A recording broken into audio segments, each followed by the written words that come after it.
Good morning. Good. Welcome to Sunday Night Live. Here we are. Hope you're all on. Starting to get on.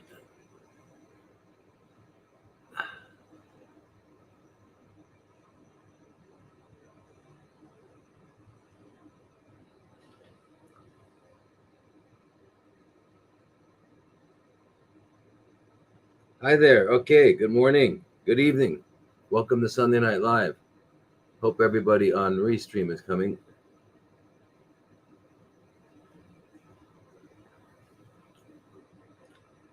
Sunday Night Live, June. What is it for you guys? 22nd, June 22nd in U.S. and Europe, Canada, and it's June 24th, I think, for us over here. I want to make sure you all get on there. Dwayne is on. Hi, Dwayne from Facebook. And my sincere apologies about last week. Hi. Good morning, Alice. Yay. Anyway, my sincere apologies last week. No other reason than I didn't wake up. First time. So I got another 5 years. I can do it one more time. Sorry about that, really. I know it's a bummer. I apologize. But I'm here today, and you're here today. So let's get started. All right. Hi, Mary. Cool. Okay.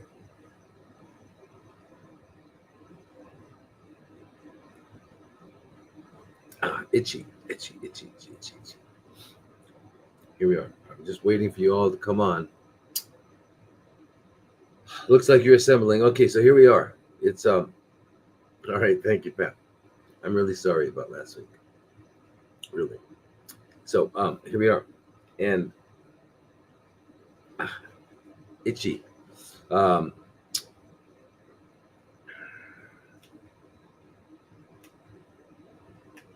Great lighting, huh? I don't know.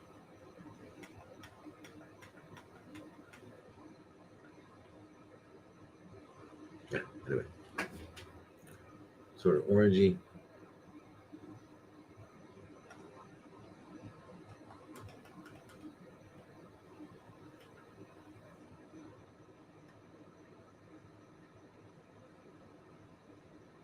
Yeah. Okay. So here we are. Anyway, aloha, sawadee and namaste, namaskar. But aloha, wonderful, fantastic word, a very holy word, very special word, and a word that deserves to be discussed. And I will. West Virginia, Roger. I needed rest, Mary, I know.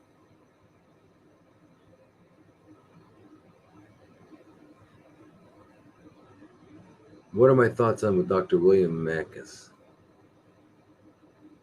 I'm not sure who he is. There's a guy that comes on all the time. I think it's him.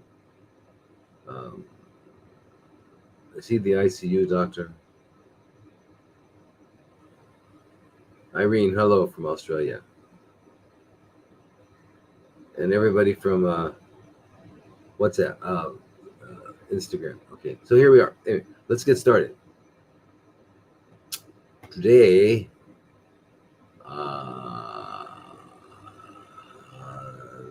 there we go. All right, yeah, cool. And I've got some of you here. I'll put this here, and then I can see you here. And like that. Like that.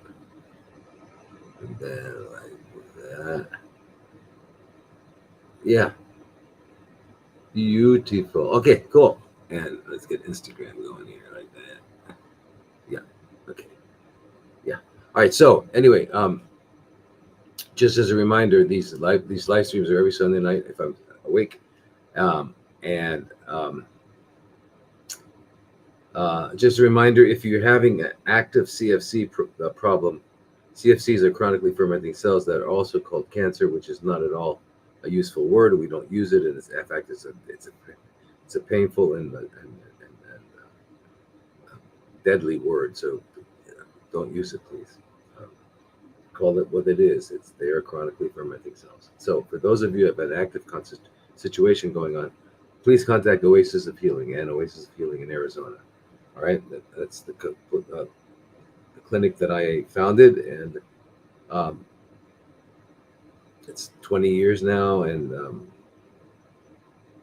I founded several other clinics over here in Thailand, and they've all gone their own ways. So I can't recommend anything here, unfortunately. I'm still trying to get funding so that I can open up a real healing center, the only one in the world, because there are none, and I'd be happy to discuss that with anybody who has what they call a healing center. Okay, anyway. So he opened up his own clinic treating patients with ivermectin. That's good. Okay, well, that's one part of it, and that's only one part, and that's not going to do it by itself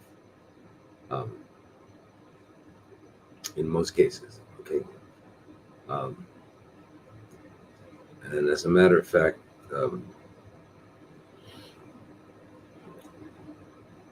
all of these anti-parasitic meds that have been repositioned, which they call repurposed for CFCs, they all work incredibly well, as well for CFCs as they do for parasites. And they should be, and I think are starting to become, standard therapy as what they call adjunctive, which means it's in addition to something else that's really working. But if something else were really working, they wouldn't need an adjunct. So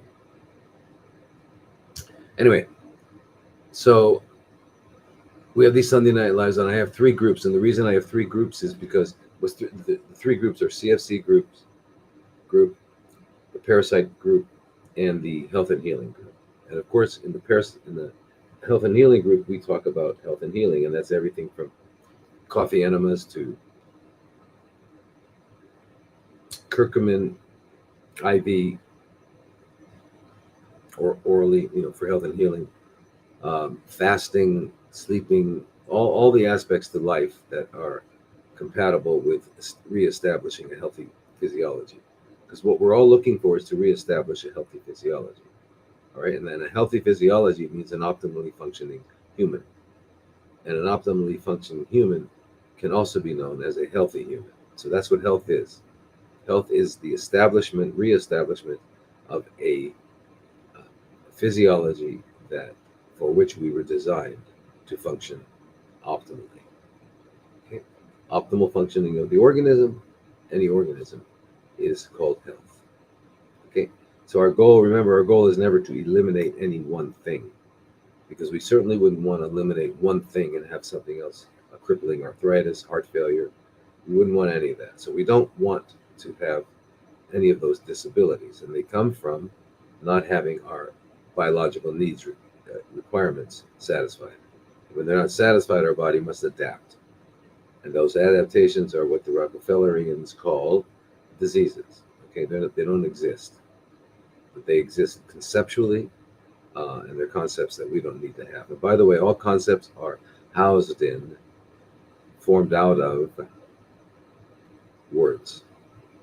Words constitute language. So it's our language that has to be modified, because if we modify our language, we modify our thoughts, we modify our mind. And our mind, being the kind of the boss of everything in our body, needs to be respected. Okay, so yeah, here we are, and so that's the health and healing group, and they meet every other week with me, and I answer questions until we're done, and we talk back and forth, and it's an opportunity to interact, whereas we can't interact in this format. In this format, I have to attend to the questions that have been submitted, right? But when we're talking about um, uh, in the groups, if someone has a question, I can say, what do you mean by this, and we can interact, and we can really answer questions. So it's very well worth it to do that. In addition to that, you get every Tuesday you'll get either Vanessa or Darren, and Vanessa is a nutritionist. Um, she's a biologist. She's uh, understands how to prepare healthy foods. She understands everything about lifestyle, and she's able to teach it. So she's a very important. She also knows yoga and meditation, so she knows all of it. She's an amazing woman. Darren is a kinesiologist, second to none. Right? It talks about our muscles and their role in life. Okay, their role in health, and their role is so essential, critical that we must understand it. All right, our circulation doesn't work without muscles. Our lymphatic drainage doesn't work without muscles. Our immune system stays suppressed without muscles. So there's no end to it. All right, and equally as important as sleep and all that. But and then the other person we have is Donna Peroni. She's 36 years eating raw vegan food, extremely healthy woman, and she's been teaching people how to live this life for a long time. And so you have access to her. She's on every other week, and then we've got, for those in the CFC group where we talk about CFCs, is a lady named Kathy, and then we have Kathy's Corner, which is for people to talk about. Okay, great, I understand all these treatments and all that, but I feel terrible or I feel good or what. We need to talk about that, let it out. It's kind of like a mind enema. Discuss it and support each other, and we need to all understand that we're not alone. We're Whatever was going on with us is going on with at least 100,000 other people, right? So there's nothing unique about our situation. That's very important to understand, because if you think you've got a unique situation, you're going to think you're alone in the world with this, and there's nothing more lonely than feeling you're alone in the world, and that will depress your immune system by feeling that, when in fact you're not alone. You're in a wonderful group, bright group. These people that are in these groups blow my mind. They're all like extremely well informed. So it's really wonderful. And we share information and all that. And then we have the parasite group, and the parasite group is the second one.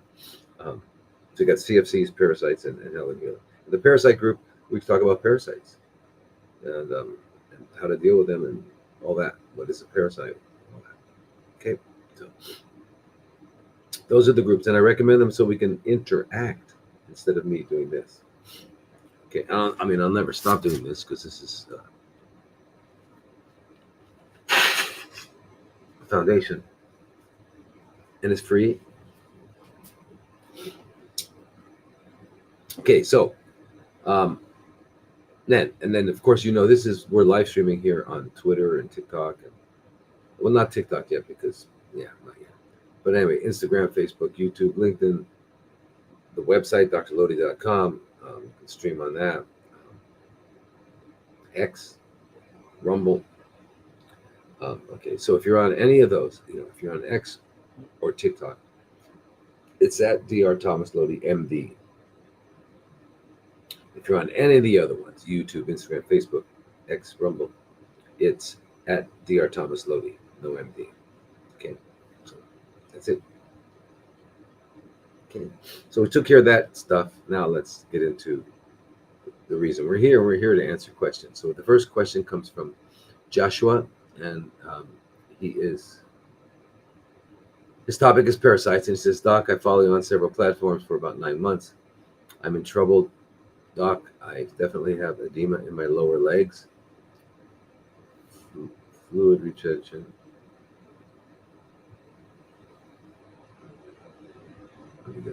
Okay. Where are we? Okay, fluid retention. Had this for a few years now, and it goes. It felt like, it comes and goes, and it felt like cellulitis on 3 occasions. Forgive me, Doc, if I'm wrong, but what seems like clogged lymphatic system is the cause of the edema. I feel I might have filariasis and the cat parasite. as I have over 12 felines. My legs are crazy swollen and I'm terrified. I need some direction. I know you don't know much about me, but I'm hurting and I'm scared. What I'm asking for is some guidance. I'm 48 years old, male. I smoke less than a half a pack a day. Don't drink at all. I'm not diabetic, usually healthy. Had COVID 19 COVID-19 8 times. Only vaccine was one from Pfizer, I believe. Legs progressively have gotten worse in the last 4 months. Have been under tremendous stress as my father had prostate CFCs. Now in remission, thank God, and thank gentlemen such as yourself. This PSA is 5. Thanks again. I'm part of your parasite group, and I watch every Sunday. I just really need some help here. I will be there Sunday. My question is how to kill safely filariasis and cat parasites without harming myself. What do I take, and how long? Please help me. I know how busy you must be. All right, Josh. Let's go through your question a little bit. Okay, so first of all, you're saying that you've got edema in your lower legs, fluid retention, and you've had this for a year now. At one time, you thought it was cellulitis, which would the reason you might think it's cellulitis is because it was red, and perhaps inflamed. The redness is usually inflammation, but I guess at times it's not. And you feel that it might be filariasis and the cat parasite because you have 12 cats. All right. First of all, swollen legs have several possible causes, right? As you know, we live on a planet with gravity, so gravity is always pulling things down. So if you get swelling in your legs, that means it's called dependent, and if it's out of the blood vessels, it's called edema. So if the fluid is leaking out of the blood vessels, it's called edema. Okay, if it's leaking out of the lymphatics, like you're suspecting, then it's called lymphedema. And there's a very simple, easy way to determine which is which, and that is you just place your 3 fingers onto where it's swollen, and hold it down so you can touch the bone, and keep it there for a minute, and let go. If you still have those indentations, then it's probably what we call edema, or due to vascular extravasation of fluid out of the blood vessels into the interstitial fluid. Why would that be occurring? That would be occurring probably for a few reasons, but the main one is usually heart failure. Now that sounds terrible. It's not that your heart failed. It's just that it's not not able to pump as effectively as it would if it were healthy.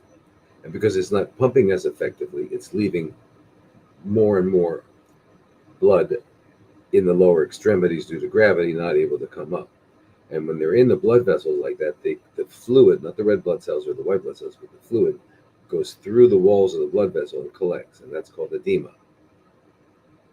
Dependent edema, called cardiac insufficiency. In other words, not pumping strong enough. So if that's the case, then we need to work on the heart. Right? We need to make the heart stronger. And we can make the heart stronger by, first of all, by getting sleep. Appropriate sleep was by 9 p.m. and waking up, when you would normally, you'll find it be around 4 or 5. Just by doing that, that's a major, major thing. Then the other thing is you make sure you don't eat 18 hours a day, which means if you stop eating at 4, because you go to bed at 5, because you know that you need 5 hours before you go to bed to stop eating, and you stopped at 4, so you can start again at 10 a.m. That's not as bad as it sounds, but that has given your body 18 hours to clean. Because when we're not eating and our body's not busy assimilating that which we have eaten, our body just starts to clean, and that's what it does. It cleans up old, worn out organelles inside of our cells that are important for cellular function, hence organ function. And so to make the heart, so that's part of making the heart healthy, doing that. The other one is moving around throughout the day, like every 90 minutes, spend about 10 minutes in vigorous movement. And Darren talks about that. And then eating healthy, eating eating within our biological limits and our biological requirements. Okay, so whether you like it or not, or you argue or not, or whatever you want to do with it, we are plant eaters. Sorry, we're plant eaters. Sorry, we're plant eaters. Am I sorry that we're plant eaters? No, I'm not sorry we're plant eaters. I'm happy that we're plant eaters. But I'm sorry to cause any discomfort for someone who thinks that we're not plant eaters. But anyway, so by eating plants and eating them within that 6 hour window so that you have 18 hours of not sleeping, your body will be nourished. It will be given all of the amino acids, all of the fats, all of the carbohydrates, all of the minerals, all of the phytonutrients and vitamins it needs from that. And that means eating a healthy diet, a diet that is compatible with us. What do we need? We need a ton of fat, healthy fat, no bad fat. So bad fats would be saturated fats and trans fats. That's the shape of the molecule, um, things like that that occur from usually from applying heat. So if you apply heat to fats, you change them. If you apply heat to muscle, you change it.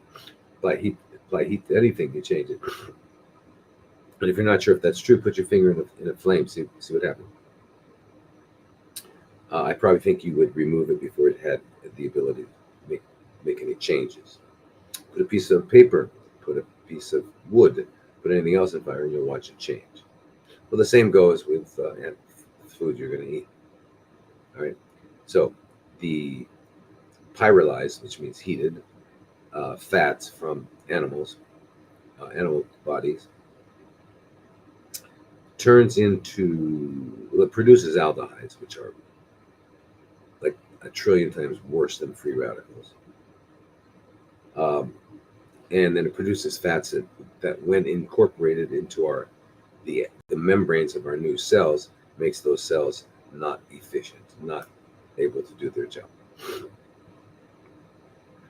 Okay, so now there are supplements in addition you can take to make the heart stronger, such as taurine, which is an amino acid. You can take 4 grams a day, 3 times a day. L-carnitine, you can take like 250 milligrams, 3 times a day. Um, ribose, which is a non-metabolizable sugar. Like your blood sugar won't go up from eating ribose. Ribose is not metabolized, but it's used to make our RNA and our DNA and things like that. So it's essential. But so it helps with cardiac. Um, and then there's coenzyme Q10, which is essentially important for mitochondrial function. And as you know, the heart has a ton of mitochondria. Why? Because it needs a lot of energy. Why does it need a lot of energy? Because in one day, sitting around on the couch doing nothing, it beats 100,000 times a day. So that's kind of busy organ. It needs lots of energy. So anyway, those are like the main ones. If you have any kind of arrhythmia or of any kind, you could also add hawthorn. But so um, and of course selenium, and you got to take minerals, all the other things that you need to take: vitamin D, vitamin A, vitamin C, and all that, melatonin, get your thyroid right, all those things. So all of that has to happen. All right. Now, um, so if it's not due to a decrease in cardiac pumping ability, it could be due to a low albumin. So a low albumin is one of the probably one of the most important proteins that our liver makes, and it has multiple functions, right? Multiple functions. Um, and excuse me one second here. Um,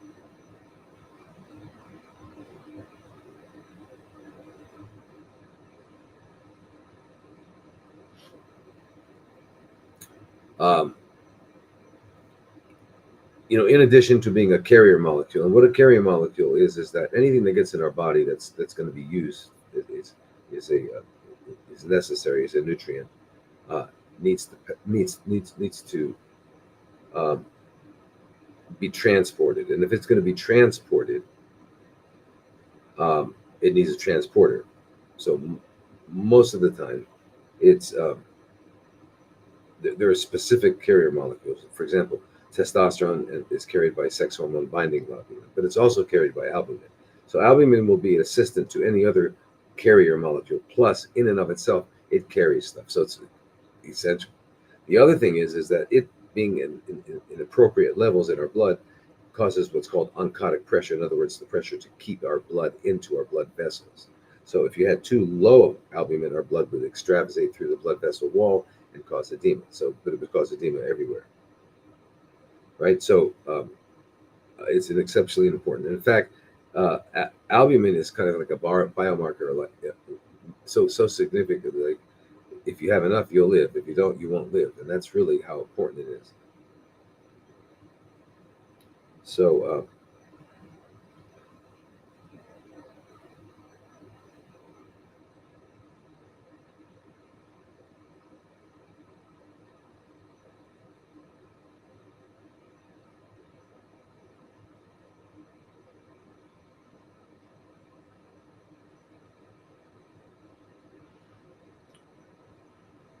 And excuse me.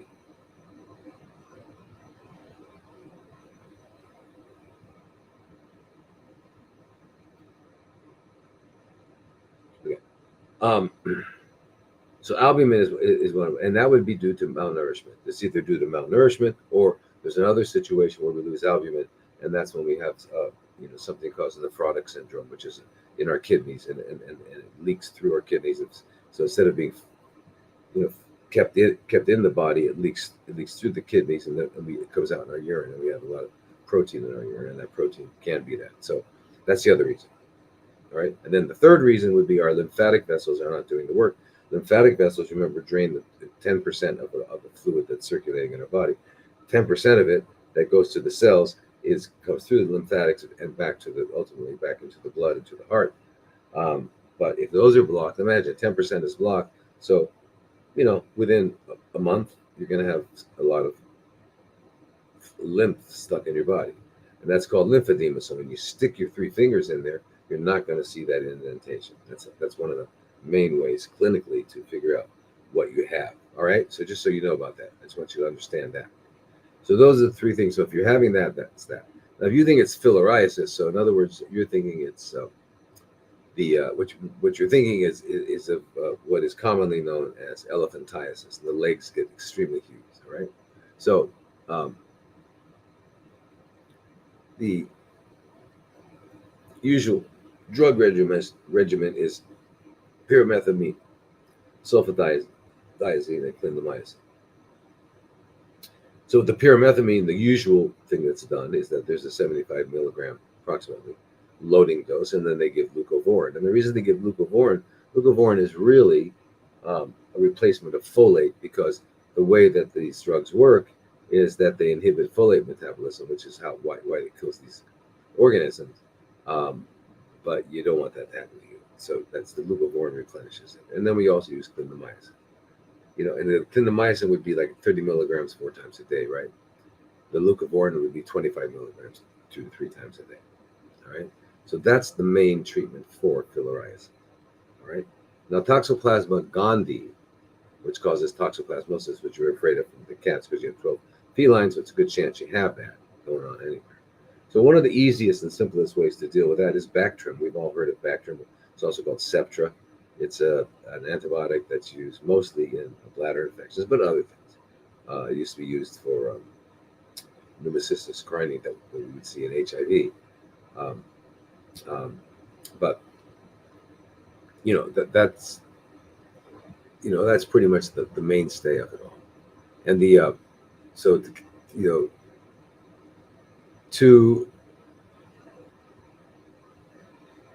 toxoplasmosis is it's hard to know if you really have that. It's not that it's easy to diagnose, but if you have 12 felines, I don't know if they sleep with you or what, but remember, it's in their cat litter. This organism winds up in the cat in their stool, and it gets into the cat litter. So easily, if you're cleaning the cat boxes every day, you could be exposed to it.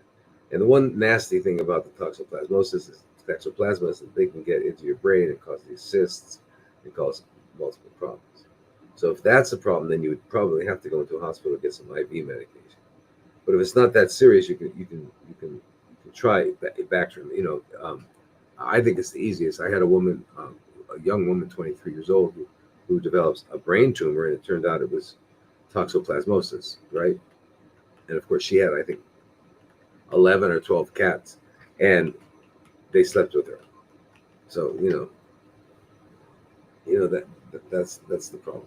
So in toxoplasmosis, they use the pyrimethamine and the sulfadiazine, and both of those work with that folate that I was talking about. So you need to take folinic acid, which is uh, uh, leucovorin, just another name for it. Okay, so that's what it is. It replaces it, so you don't wind up getting moths. Now, if you've got this problem, um, now in addition to that, you need to be taking all the other antiparasitics, the ivermectin, the fenbendazole, and/or mebendazole, and niclosamide. You want to be taking those, and you also want to be taking the antiparasitic that's an antiprotozoal.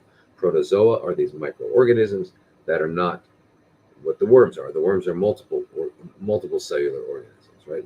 Some can be very large, some can be small, um, but they are definitely larger than a one-celled organism, which is a parasite, which is a protozoa. So the alinea, as it's called, um, takes care of that. It also gets some of the worms. That's the good thing about it. And if for any reason you can't get it or whatever, you can take tinidazole,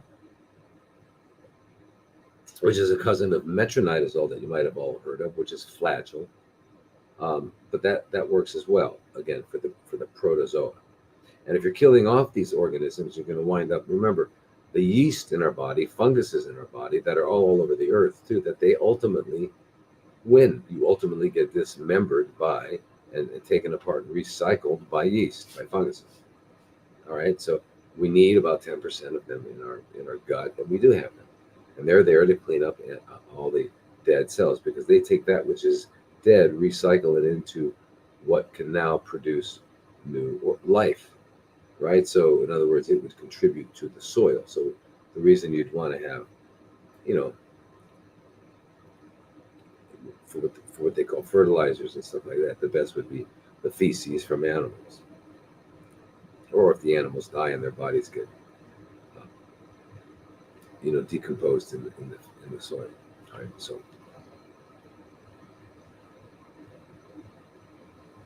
so I would not sleep with them, and I'd also make sure that their cat boxes are. Don't even clean them; just throw it out and then add new sand. All right.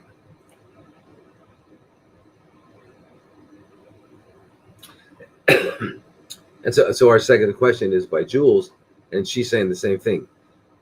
What is the treatment for toxoplasmosis gondii? I'm trying to help a friend.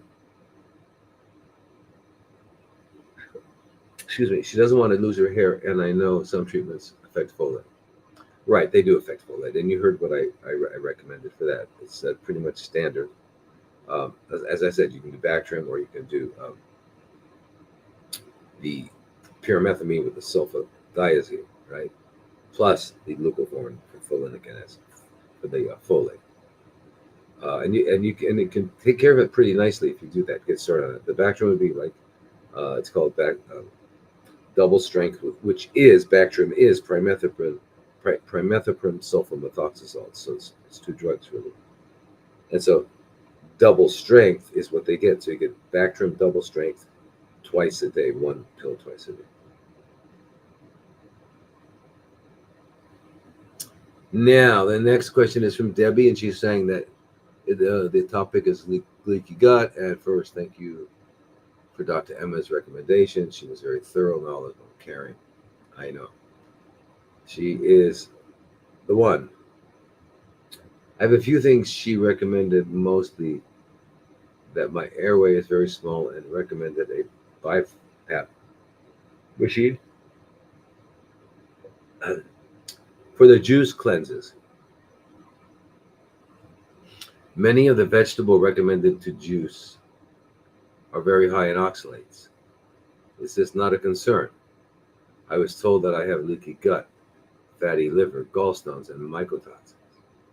I eat clean, but I also add egg, chicken, shrimp, salmon, and beef. If I skip these proteins, I never feel full.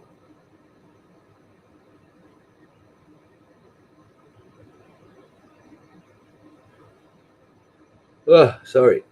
I take a lot of supplements, high quality supplements, but I do not seem to absorb them. Okay, so let's take a look at this question. Let's start at the top here. You saw Dr. Emma, who again fantastic, and she found that you had a problem with your airway. In other words, you were probably having sleep apnea, and you didn't know it. You weren't, sleeping throughout the night, not getting a appropriate rest. And she recommended the BiPAP machine. If she recommended it, you need it. And as you know, you apply that at night, and it makes sure that you don't have periods of apnea where you're not breathing. On the second part of your question, which was the vegetables that I've recommended: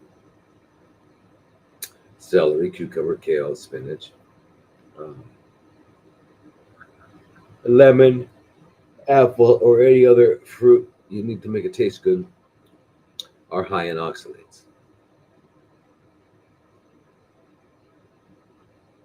Did that get posted? I guess it didn't get posted yet because I made a video on that again. And I also refer you to the December 2015 issue of the Townsend Letter, where I talk about the whole oxalate thing. Okay, so the whole oxalate issue is really just not really true. Okay, not true. Okay, oxalates are a compound produced by certain plants, notably spinach and kale and things like that. Oxalates are also in lots of different foods. We also produce oxalates in our body. Now, the big problem with oxalates is causing kidney stones because calcium oxalate is the probably 90%, 80 to 90% of all the kidney stones that anybody ever gets. So, uh, excuse me, one second. So,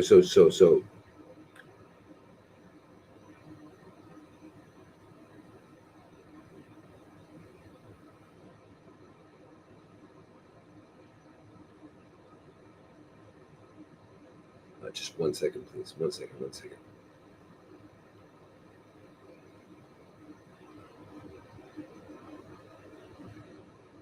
Okay. The point is this: to form oxalate stones, first of all, what they have found is, and this is throughout all the studies, and please look them up, what they have found is that vegetarians who eat vegetables like kale and spinach, etc., have significantly less kidney stones, calcium oxalate, than those who eat animals and other stuff. And the reason being is because really the cause and what's important in that is that the contribution to oxalate in the body by diet is 30%. 70% of the oxalates that cause problems in our body are produced endogenously. We produce them, they're part of our metabolism. So it's not necessarily what we're eating, that's only going to contribute a small amount. All right. Now, in order to develop an oxalate stone, that means the calcium oxalate has to has to precipitate. How does something precipitate? If I pour salt into water, it'll dissolve and dissolve and dissolve until it's saturated, and then I'll start to see salt forming because I've saturated it with salt. I can add water and it'll dissolve again, or I can take out some of the salt, it'll absorb again. So there's a certain relationship between the amount of the salt and the water. That's called precipitation. So in order for calcium oxalate to precipitate, it must have a pH that is acidic. If you're eating healthy, that won't be an acidic pH, so they won't form. It also comes from dehydration because there's not enough water, and therefore it concentrates and precipitates. If you got enough water, that won't happen. And if you're eating a lot of magnesium, magnesium will bind to the oxalate before the calcium has a chance to, and therefore you won't form calcium stones.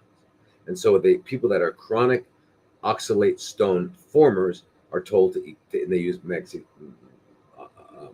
oxide. You can use any kind, but that was what they used. And I think it was 3 grams a day. I forget exactly what it was. If the chronic oxalate stone formers had that, they wouldn't form the stones. So if you're eating green, if you're drinking green juice, which has spinach and kale and all that stuff, it's a lot of water. It's like 95% water. You're getting hydrated. Number 2, the dissolved nutrients in there, including the oxalates. There's also what? Tons of magnesium. Why? Because it's green. Whoa, what does that mean? Green is a plant in a plant. Green is a plant that forms photosynthesis. Okay, it takes sunlight, carbon dioxide, and water, and turns it into glucose and oxygen. That's called photosynthesis. All right. The green part of the plant that is able to do that is these little organelles called chloroplasts. And each one of them at the very center of their molecule is magnesium. So eating green, you're getting tons of magnesium. Magnesium is what? It's alkalinizing. So it's also going to alkalize you, so you won't be acidic to cause the foam from stones. The magnesium is going to bind some dietary oxalates, which contribute only 30%. And then you're going to, so the whole thing is blah, blah, bullshit. Sorry, it's bullshit. And oh, by the way, anybody out there, an expert on it, talk to me. Let's have it. Let's have an open debate. Let's have an open debate. Let me show the research that I found, which is all over the internet. And you show me your research.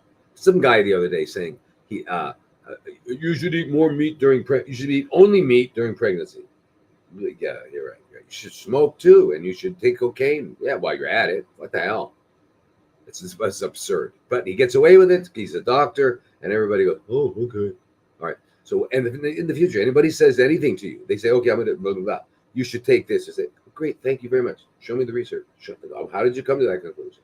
Because this is my body, and if you're wrong, I die. So, okay, so I want to know if you want me to put something in my body. I need to know why, and I need to know why. I don't need to believe you, and don't believe me either. If I say something, I'll look it up. And if you can't find it, send me a message. I'll send you the research.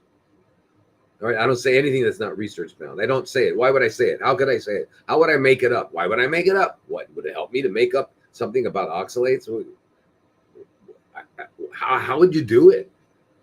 I don't even know, and I don't care, and I don't do that. Okay. So if I tell you something, I'm telling you because I know. Period. Yeah.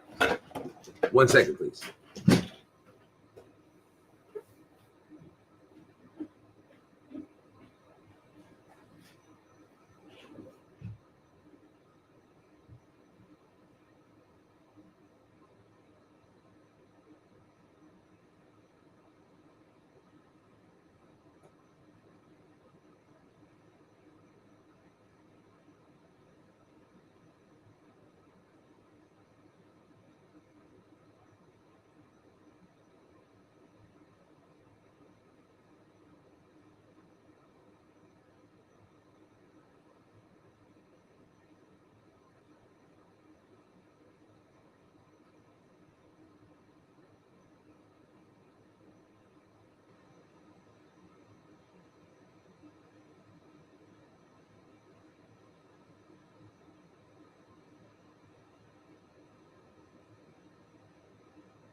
So sorry, so sorry, so sorry, so sorry.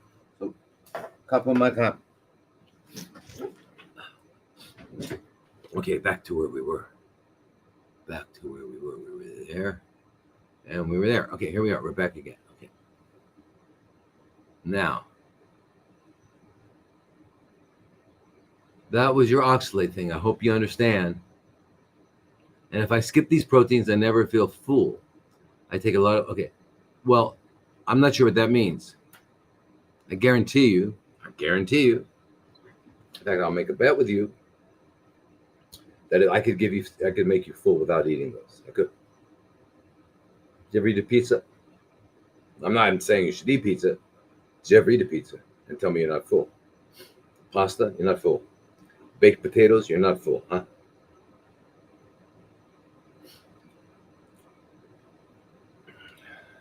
Okay, so you can get full. Now, if you eat a big salad and you've eaten 6 tablespoons of chia seed that you've soaked overnight in a fresh nut milk, and you made a smoothie with it, and you put it in a nut milk, and you put in 2 handfuls of broccoli sprouts so that you have like the perfect smoothie.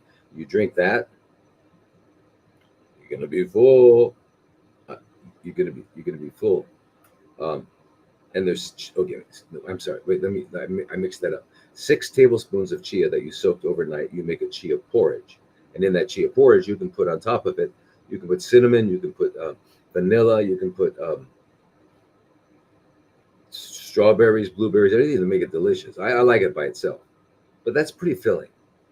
Then later on, you have a smoothie, and the smoothies with 3 freshly ground tablespoons of flax seeds in a nut milk with 2 hands of broccoli sprouts. Okay, that also. Now you've got enough. You got a lot of healthy fats, and now you eat a big salad. You can have some fruit later, by itself. Okay, you're not going to eat a lot of fruit, but you can have, although you don't want to have bananas, you don't want to have dates, you don't want to have raisins, you don't have anything that's really sweet, sweet, sweet, sweet. But the glucose is a natural substance that we need. And that's why plants make it, oxygen and glucose through photosynthesis, because we need glucose. We need glucose not just for fuel for cells and CFCs, but cells, because if you successfully starve the CFCs, you've starved yourself. You can't do it. Okay, so it gives you all that. It gives you phytonutrients. You're gonna. So, and you eat the salad, and then if you've got to have cooked food, steamed potatoes, sweet potato, steamed spinach and stuff like that. I just realize you're not going to get the full nutrients if you've steamed it, but so you don't have to eat the animals to be full. All right, elephants get full, rhinoceri get full, horses get full, wildebeest get full, mooses get full. Kangaroos get full. Yeah, lions get full too. But those poor guys only live 15 years, and so do the tigers, and so do the cats, and so do the panthers.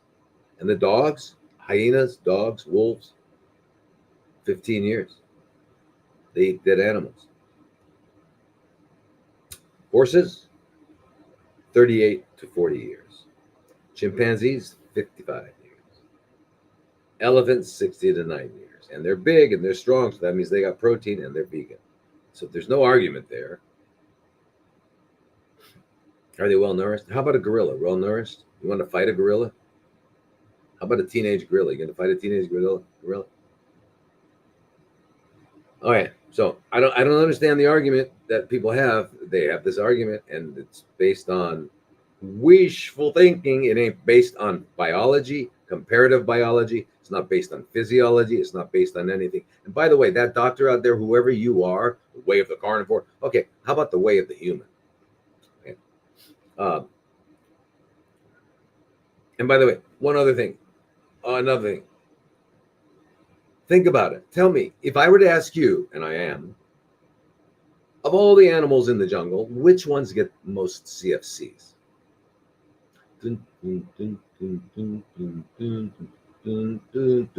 Okay, the answer is animals such as tigers and lions, who are designed to eat animals. And they get it. the highest incidence of CFCs. And don't believe me. Never believe me. Look it up. I don't say anything that's not true. I don't. Why would I? Why would I spend my time making up things? Well, think about it. For what? Am I selling it? Am I making money? Am I getting anything out of this? What am I getting from telling this stuff? Am I selling you a product? No. All right, so think about it. Put all those things together and just realize that. For you, I already know it. Okay, here's Nicholas.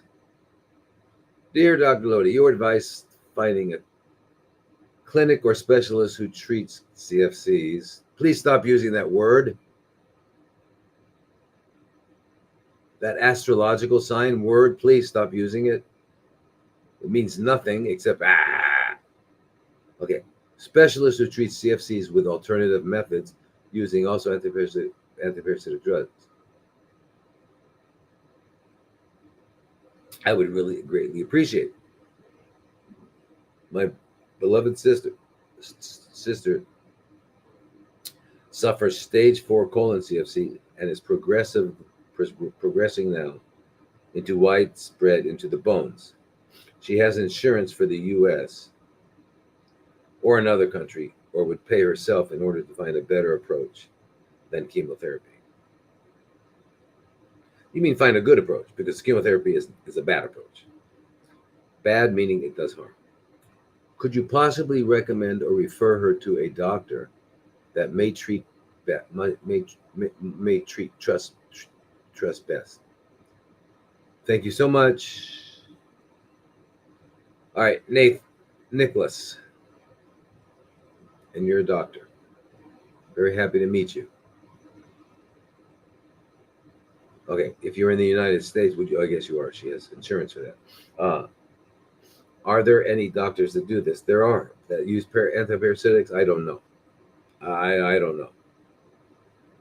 Most doctors that I have any interaction with, or I learn about them through patients that I work with, people that I work with, not patients, people that I work with, tell me that they think, oh no, you don't need that much. They underdose it. You don't want to ever underdose an antiparasitic medication, because why? Because you don't kill them because you've underdosed, but you've disturbed them and they migrate to another organ.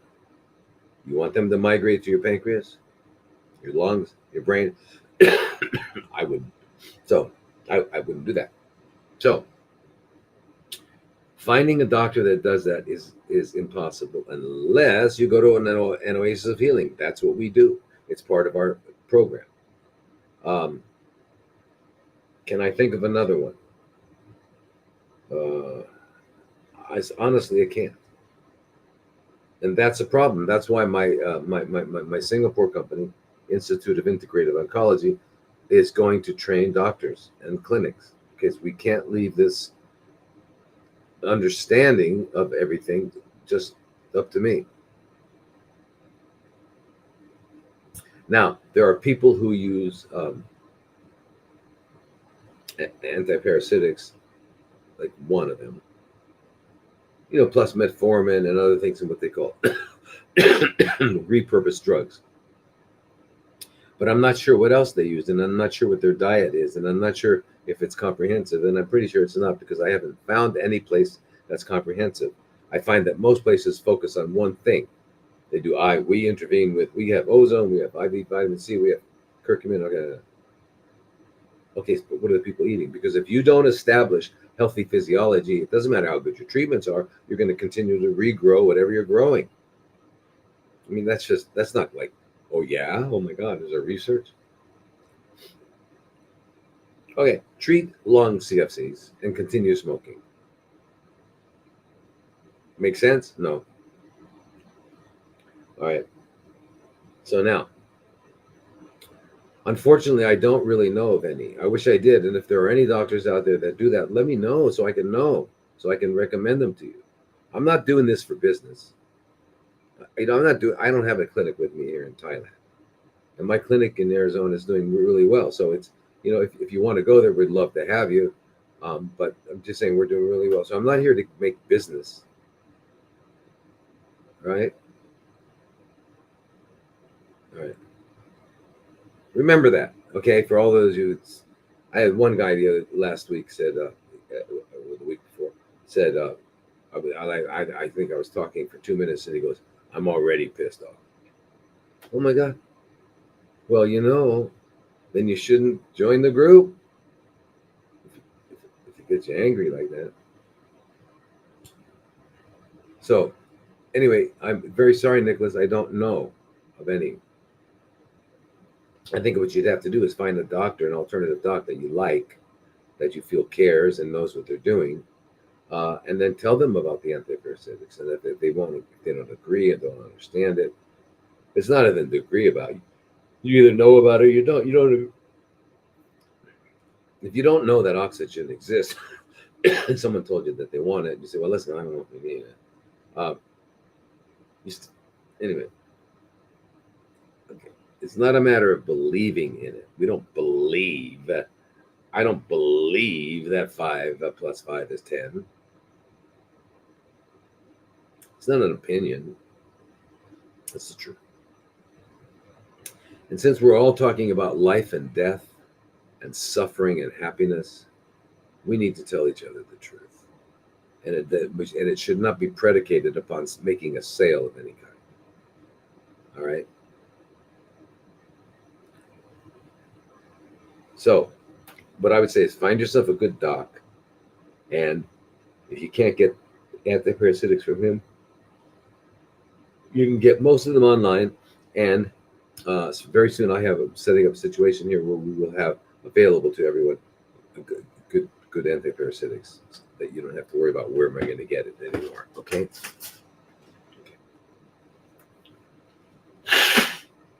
Now, where are we?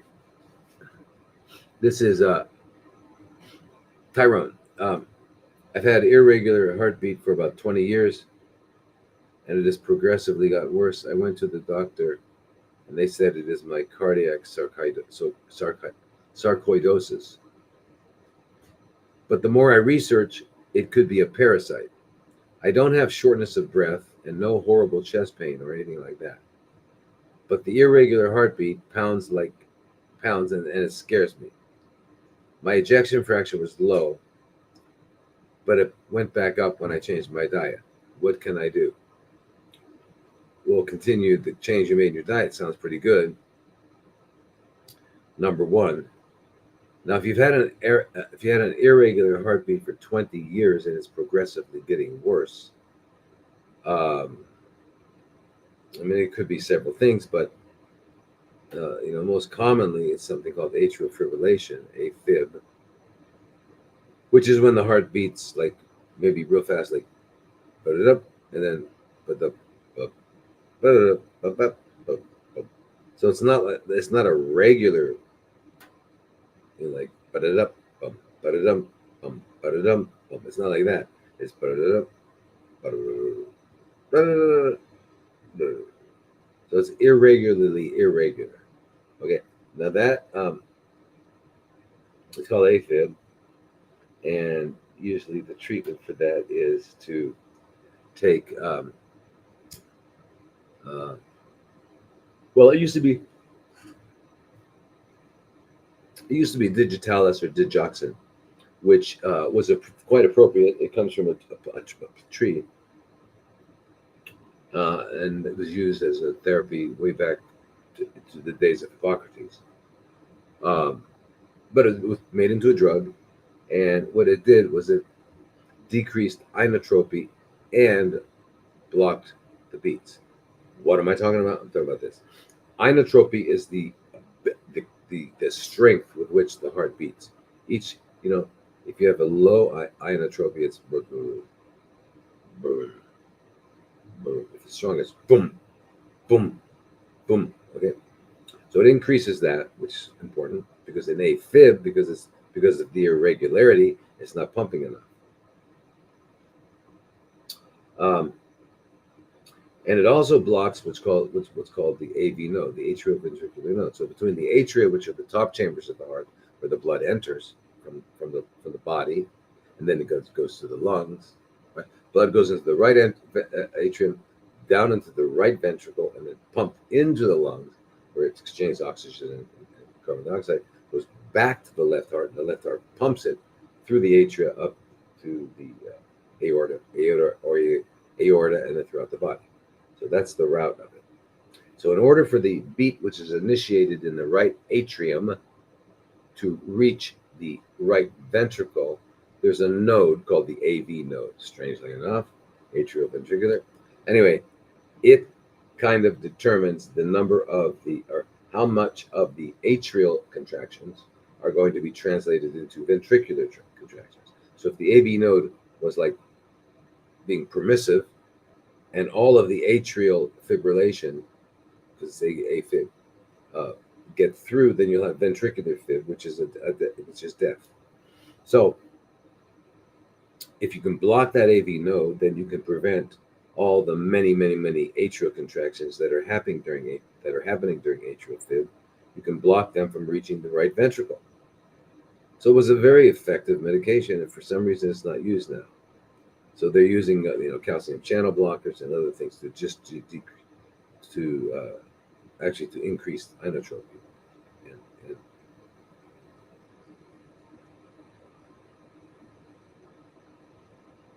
or they use um, things that work with contraction and stuff like that, which it's all not all that good. But there's one other reason that I'd say probably 100 to 101% of all doctors ignore. And why would they ignore it? Because they don't know it. So they're not really ignoring it. They don't know it. So they wouldn't tell you that your wisdom teeth are in the same meridian that controls the heart.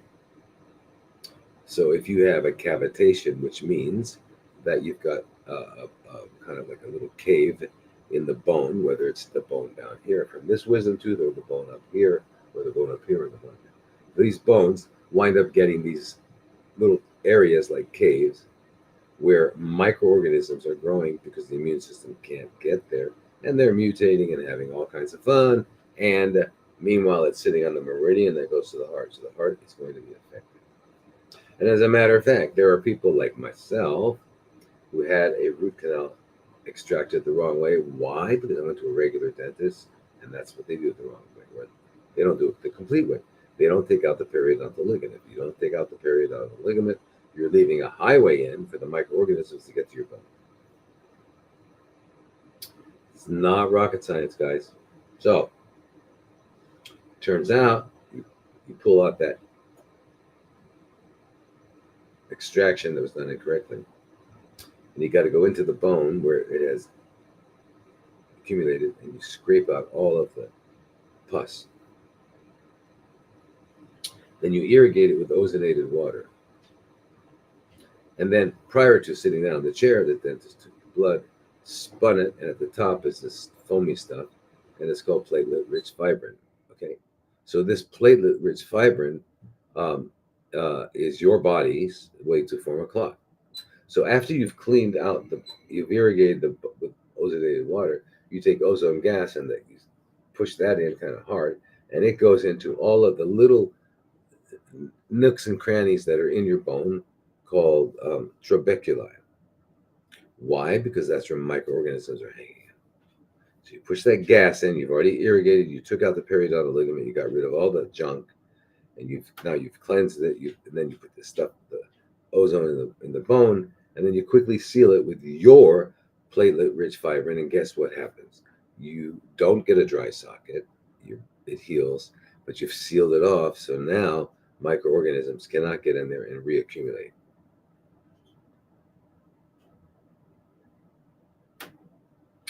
So if you're not talking about AFib, if you're talking about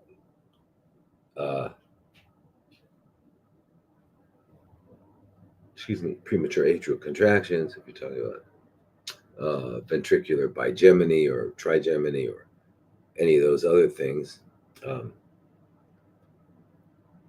Those are disturbances in the electrical activity of the heart.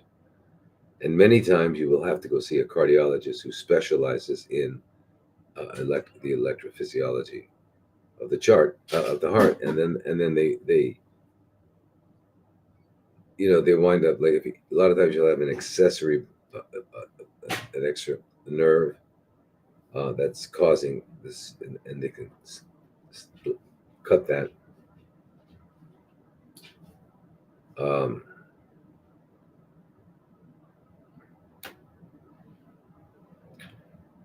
and that's about all they can do.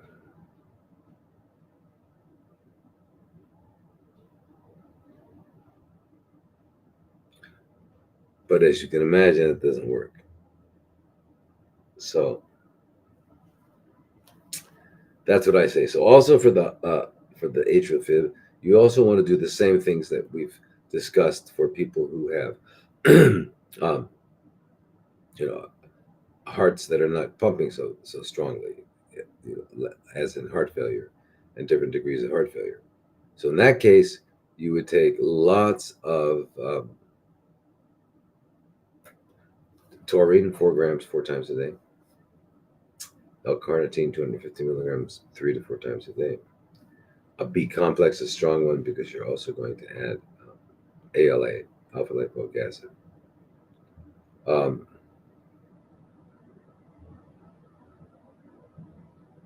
yeah. Anyway, that's a good combination for the heart. In addition, you would add coenzyme Q10.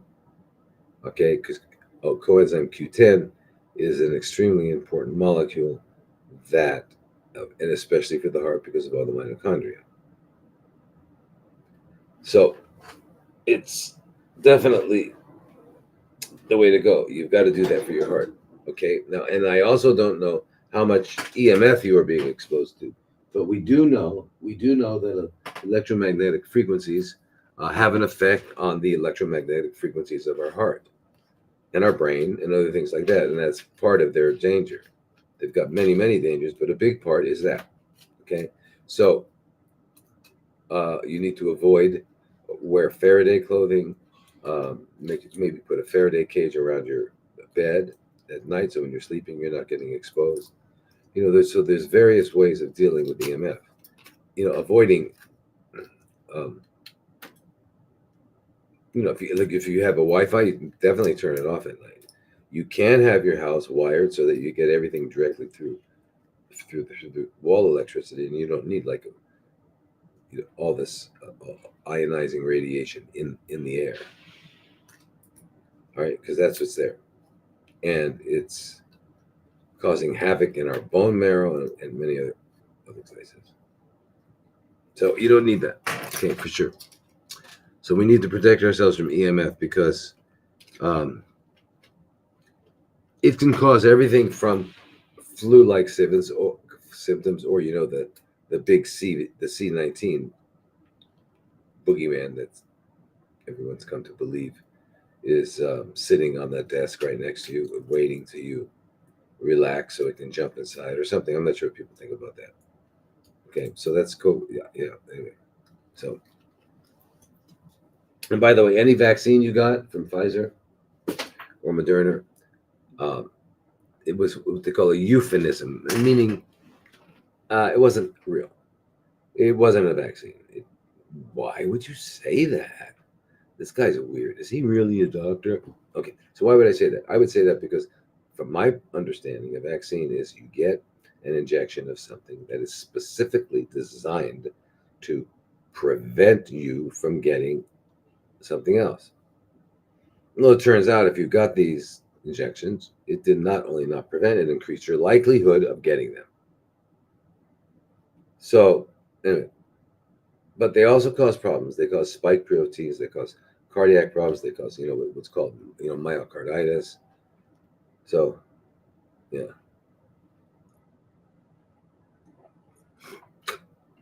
this oat milk is fantastic. Oat milk.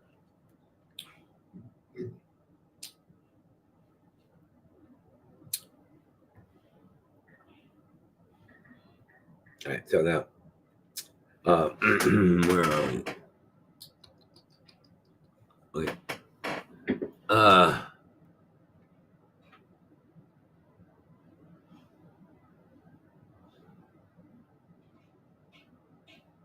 but I'm telling you, Tyrone, get to Emma Abramayan or someone that she endorses and get your mouth checked out because I'm sure you had your wisdom teeth. Because in today's world, what do doctors say? Doctors say, look, if you're 18 years old, you just don't need your wisdom teeth. It's just one of the mistakes God made. You don't need your tonsils. I mean, what the hell? Ooh. And certainly not your appendix. My God. I mean, and while we're in it, let's just grab that gallbladder too. And you know what? Once a woman goes through menopause, we should just take out her ovaries and uterus. She doesn't need it anymore. I wish I was joking.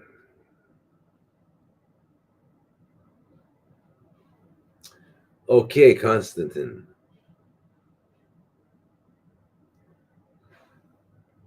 You guys still use, excuse me, that word, the CFC word. I don't understand it. My uncle has lung CFCs, terminal stage. What do you mean? You know what? I'm in a terminal stage. You're in a terminal stage. I've never met anybody who's not in a terminal stage. So,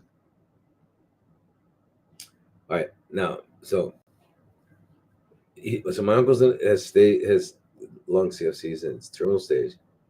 He is taking for 1 year already. Tagrisso 80 milligrams and tramadol. I procured for him Panacur C liquid, which is liquid fenbendazole, and 12 milligrams of ivermectin, but I don't know how much he should take.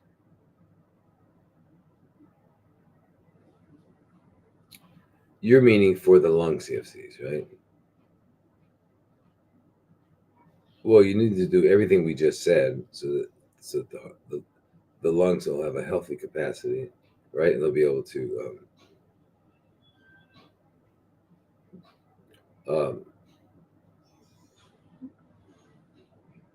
do what their job is, which is to breathe in lots of oxygen and breathe out lots of carbon dioxide. All right.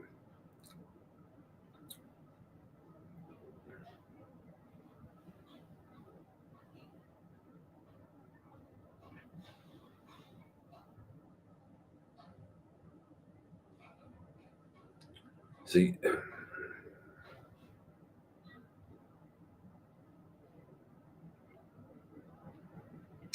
so he's taking Tagrisso. So what I said about the taurine and the L-carnitine and the ribose and the CoQ10 are magical before that.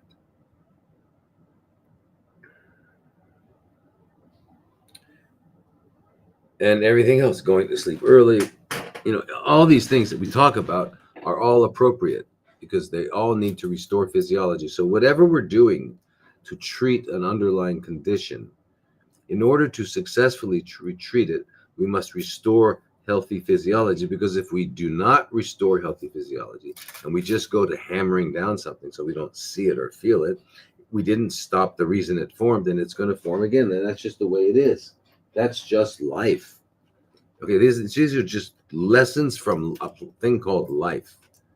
So it's how life happens. So you've got to be taking care of the physiology to restore it. Otherwise, whatever changes you make that may be nice at the moment, and you might say, "Oh, wow, I'm in remission." It'll be back. It'll be back because you haven't stopped. So I'm hoping that it makes sense because um,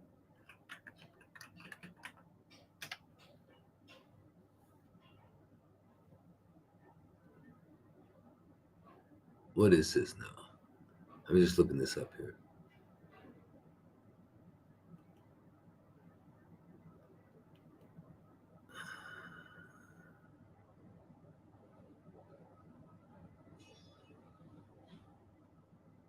Whatever Tagrisso is.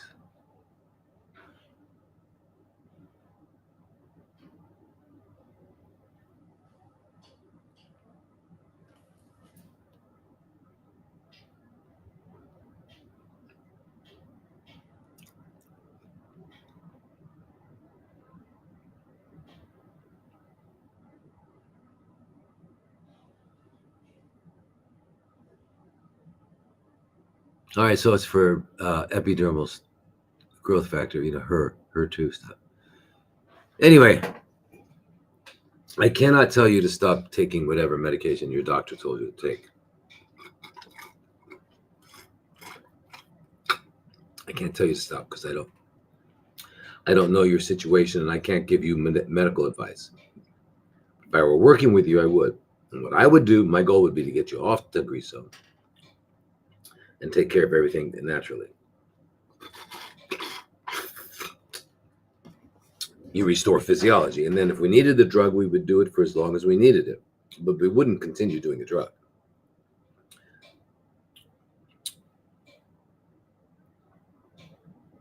All right, now here's Constantine. I thought we just talked about you.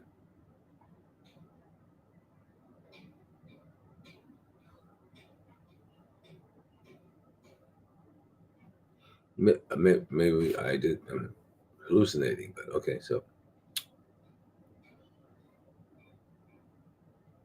yeah, we did it. That's long. Okay, so now we have Maureen.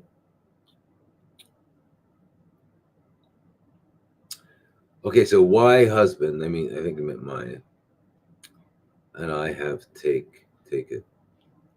Bendazole and Viagra for years. He, I guess, meaning your husband, has severe low back pain and was diagnosed with kidney cancer.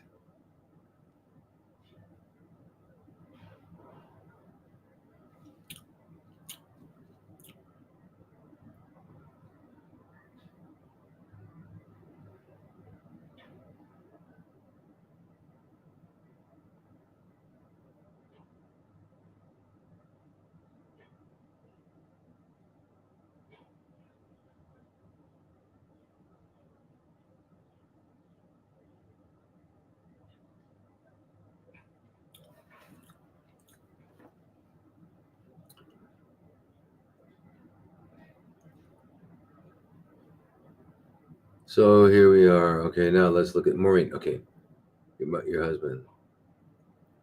So he's been taking fenbendazole and ivermectin for years. He has severe back pain. Is diagnosed with kidney CFCs. He has a large mass on his right kidney and metastasized to the spine and other areas. Blood work is perfect. A1C, hemoglobin A1C, which is looking at diabetes, is 5.4 to 61-year-old. All right, so it's like borderline being what they would call diabetic. No vaccines ever.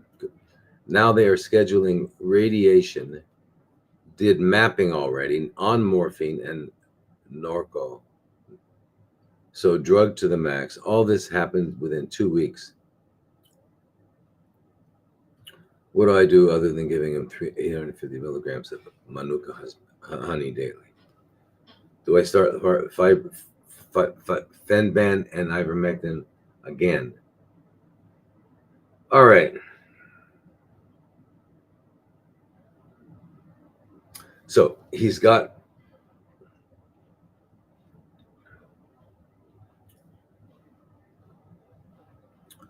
a large mass on his right kidney and it's been diagnosed as kidney CFCs.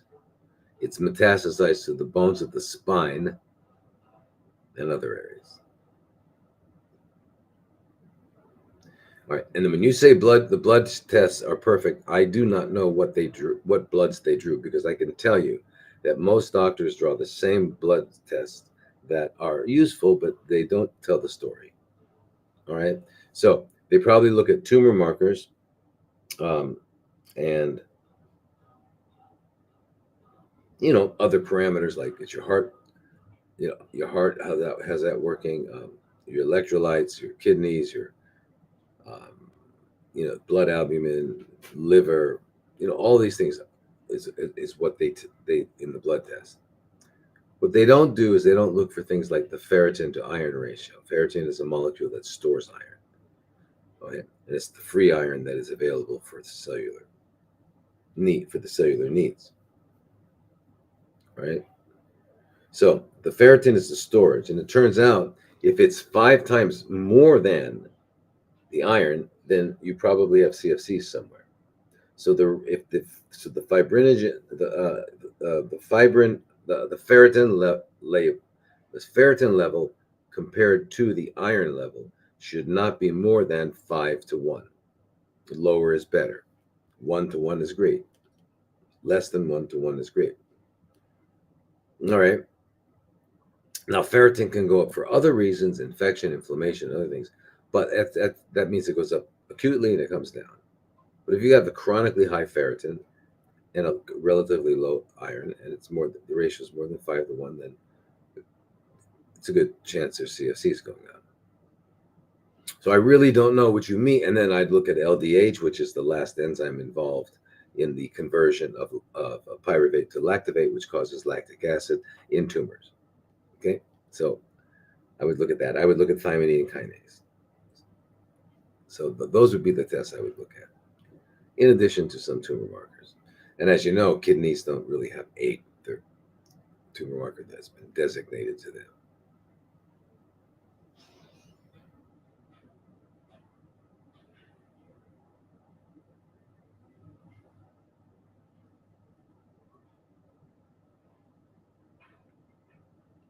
So he's drinking 6 tablespoons of manuka honey. Well, what else is he eating, and how often, and when does he stop? What time does he go to sleep? There's all these questions that I would want to know if we were going to work together.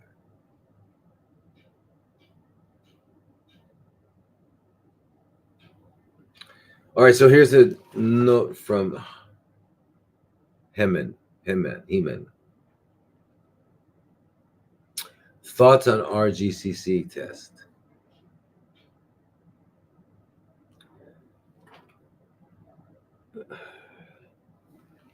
Actually,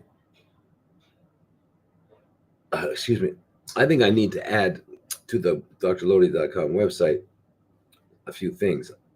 One should be the RGCC test. The RGCC test makes me crazy. It's been around at least like 25 years, at least. It's out of Greece. Back in the early 2000s, there was another group that popped up in competition to them. They were in Germany, and I guess they've since gone under. And so the RGCC test has come to be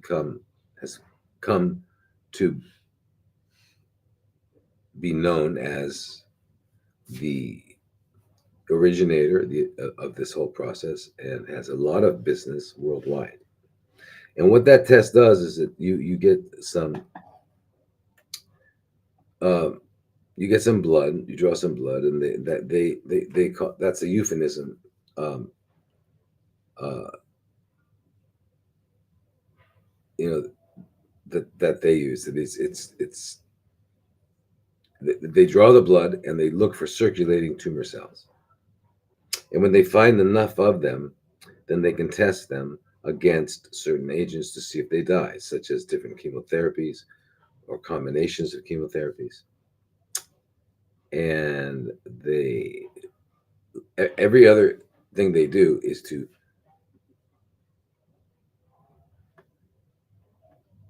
just eliminate the symptoms, but not to deal with the underlying problem.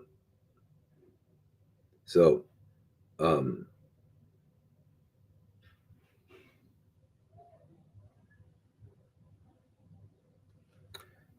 so your question here is occasional coffee okay? Oh, I'm sorry, that was the second next question. Thoughts on the RGC test? So here's the thing about that test. Since that test is testing circulating tumor cells, but not the actual tumor cells, we know that only 0.1% of tumor cells can break away and then form a metastasis. It's not a lot. And they have to be CFC stem cells, right? Because an adult mature cell cannot metastasize. So stem cells are being produced from the tumor in great numbers. Okay. Now, um, the um, so the idea is this: so a CFC stem cell, you can look at it like a seed. It's looking for a place to land soil where it can grow into a tumor. Now, that soil is your body. So if in your body's soil is determined by what you eat and what you don't eat, and how well you eliminate, and how well you sleep, etc. So you are the producer of the soil. You are generating the soil. So if you generate a soil that CFCs can grow in, then you're contributing to that process. So your job is to grow a soil, to have a soil in your body that is unhospitable, inhospitable, non-hospitable to CFCs. So when the CFC lands there, it won't survive. Such as, I have a tomato seed and I plant it in the Sonoran Desert. I won't be eating tomatoes. Okay, so that's what you want. But if I'm eating the kind of food that is going to produce a healthy soil for tomato seeds, I will be having tomatoes. So there's two ways of dealing with that. One is you can kill the CFCs specifically, and number two, make sure there's no soil for them, and that's our job. So it's our job to make sure it doesn't spread, and the way we do that is by eating healthy the right way. Number one, and number two, we can use certain medications to kill these CFC stem cells, such as ivermectin, such as mebendazole, such as niclosamide. That's one of the things they also do.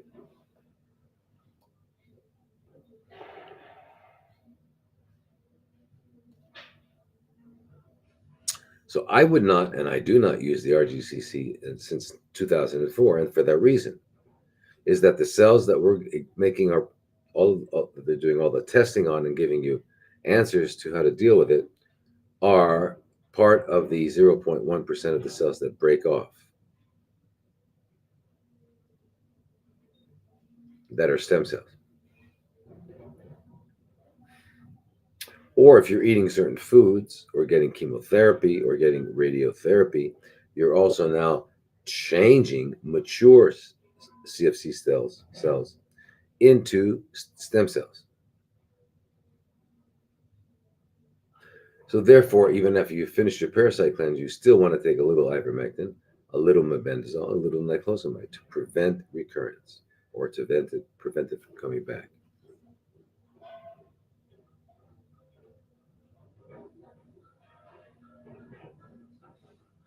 Okay, so this is Marina, and she says, is occasional coffee or when your body is healing from CFCs?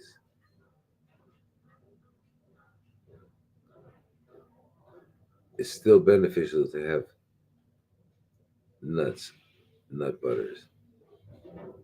Raw nut butter is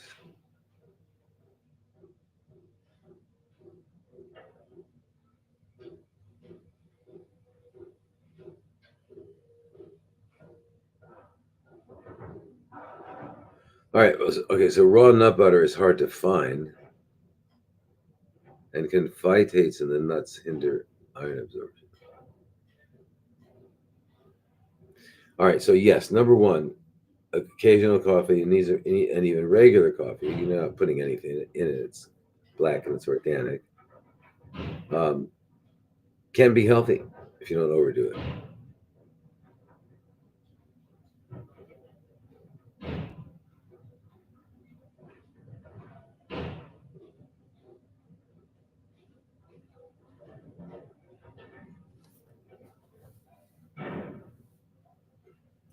So I would not have roasted nut butters, because roasted nut butters, if the seeds have been or the nuts have been roasted prior to making the nut butter, then they've lost lots of their nutrients in the roasting process. They're obviously better to be eaten raw, and it's not raw cashew butter, raw almond butter is delicious. The raw tahini.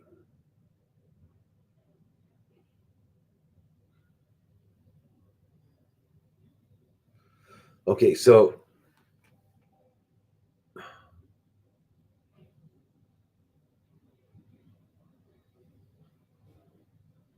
So still healing from CFCs, and you'd like to know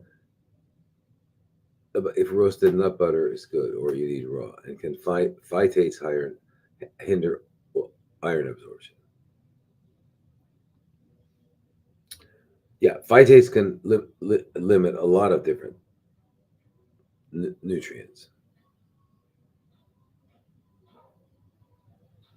So you need to have healed your leaky gut and other things like that. But yeah, so the raw nut butter needs to be raw, and it's delicious. So don't worry, it won't taste bad. You're used to the other.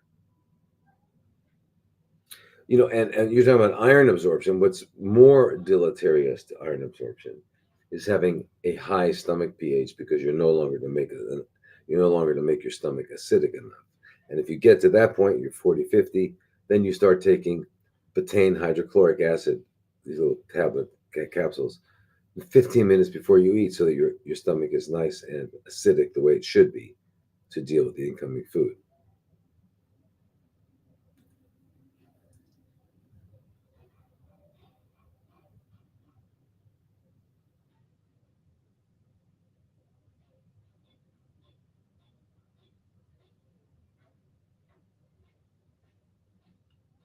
All right, now this is Stefan. Stephanie, and she's saying that brain CFCs. I am a mother of 3 children under the age of 5. I had a seizure last month.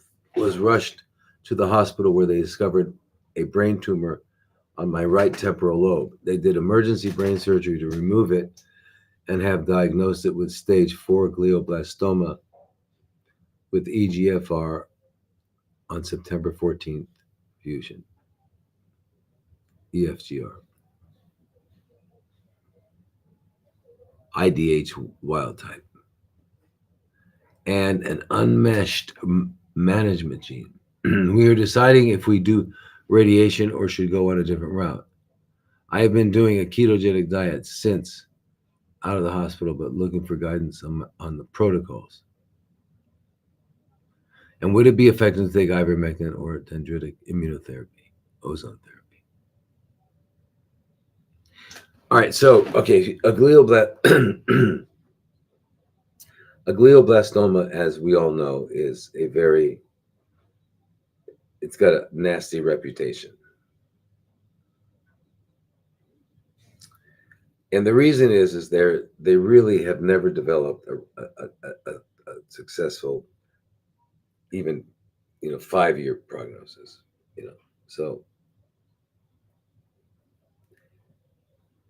and so they have no specific treatment for it.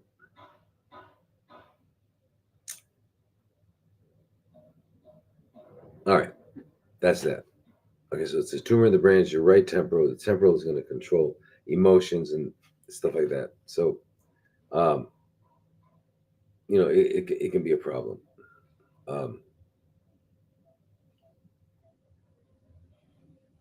and you have 3 children under the age of 5. Wow, that's pretty young. Okay. All right, so you've got this brain tumor. First of all, you've got to do this. I don't care where you live, you get an appointment with Dr. Emma Abramian in Glendale, California. She's the best biological dentist, and you need the best right now. You don't need anybody who might be good, right? You need the best. And maybe call her and say, I live here. Maybe she'll tell you who she would recommend in that area, and then go to them. But get in touch with her, and I would implore you to use her. But anyway, the reason I'm saying that, I've had people with glioblastomas, and we just doing the dental work and antiparasitics, they got better. I mean, and glios never get better. All right, so it's a big deal. So this is a big deal. And what this fella had was titanium implants, which is a metal. You don't want any metals in the head. Why? Because there's no pure metal. So when they say it's titanium, what they mean is it's probably about 40% titanium. The rest is other things like aluminum. It's an alloy. An alloy of a metal is a mixed metal. Even gold is an alloy in the mouth. So you've got to get that out because that, remember, is blocking or enhancing randomly some nerve.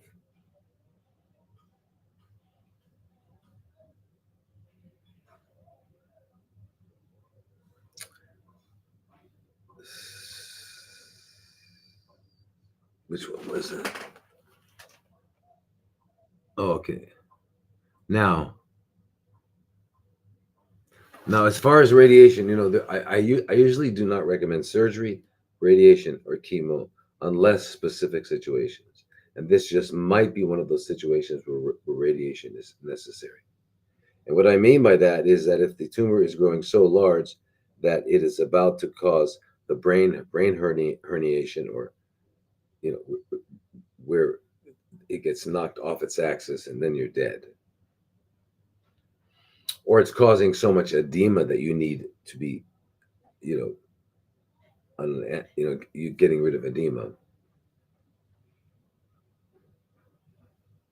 So, in a situation like that where it's just growing too fast and there's no way you can do anything, and already the surgery's just going to grow it back, you need to do the radiation, even though we know it increases epithelial mesenchymal transition, which means it turns healthy CFCs into CFC stem cells. So it increases the likelihood of metastasis. All right. Now, another thing with these brain tumors, and overall neurocognitive problems, and Alzheimer's, and you know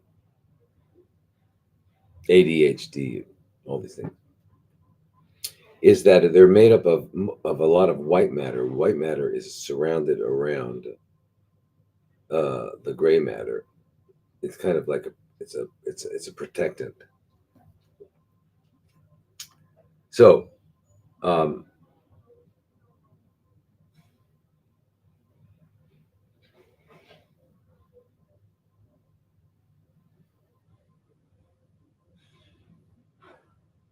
white matter also serves as a conductor. So our peripheral nerves have these myelin sheaths, just like an electrical cord has a rubber sheath. And without it, the conduction is very slow and it won't work. The same thing with our nerves. Now, many people are on, um, um, what do they call that? Statins, drugs that block cholesterol reduction.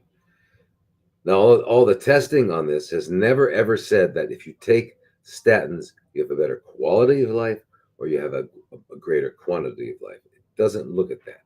It looks at simply, does it lower cholesterol? Because it's the a priori message is there is that cholesterol is bad, when in fact it's not only bad, it's necessary for multiple things. But anyway, by blocking consistently for a number of years with statins correlates with cognitive decline. You're losing your memory and getting some of those other um, neurodegenerative conditions, Alzheimer's. So there's been a parallel increase in the use of statins and a parallel increase of the incidence of Alzheimer's. And Alzheimer's is not a thing; it's multiple potential criteria, and if you meet any part of them, you're diagnosed with that. So there's so many issues at play. But to answer your question is, if it's growing and it's causing problems, absolutely have to radiate. You have no choice. And clearly, surgery just kind of makes it grow back. So now, ivermectin and fenbendazole, absolutely. But I would also take niclosamide, and I would take nitazoxanide, which is also called Alinea. I would take all of those synergistically, 3 weeks on, 1 week off, 3 weeks on, 1 week off, 3 weeks on, 1 week off. And you take high doses, 12 milligrams 3 times a day of ivermectin, 222 milligrams 3 times a day of fenbendazole, or if it's mebendazole, 500 milligrams 3 times a day. And then the nitazoxanide, 500 milligrams 3 times a day. And it's 3 weeks on and 1 week off, 3 weeks on and 1 week off. But before you start, you got to make sure your liver function is normal. right? And then there's lots of other treatments. Once you get and you need to balance hormones and go to sleep early, you do all that, it's gonna start to shrink, but it's not enough. You might need some interventions such as IV ozone and IV vitamin C and some other things that we do. You might also need some IPT. IPT is insulin uh, um, potentiated low dose chemotherapy, so that the chemotherapy in the small amounts is directly to the tumor and not to other places, which is kind of nice. So it's a very rational way of poisoning someone. But if you have to do it for the present, that's the way to do it. I don't know your situation, so you may not need any of that. But in general, there when you do need it, and that's because you have a severe reaction and you might be, you know, not around, then you've got to do it. You got to act now. So before you go into those sessions, you load yourself up with certain antibiotics, anti um, inflammatory or anti-protozoal, anti-parasitics, all those kinds of protections.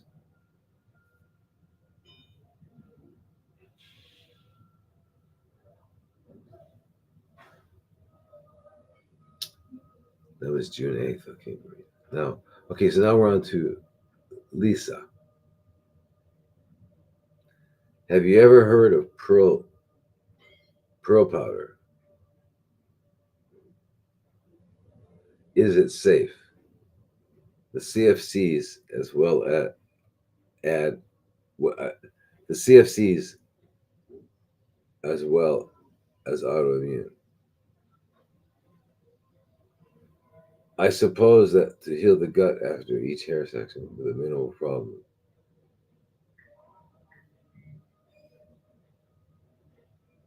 Well, I'm not really sure what you mean by that, but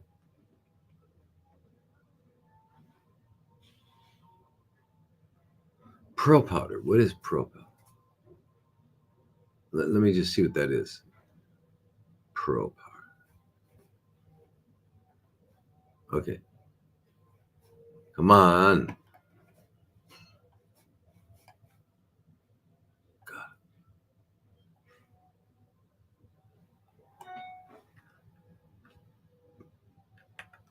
pearl powder.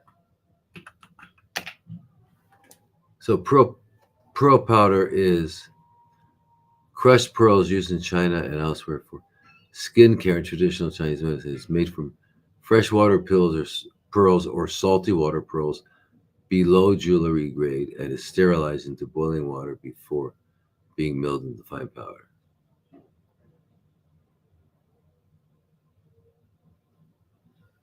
Okay, so some studies have claimed that it treats acne by stimulating skin fibroblasts.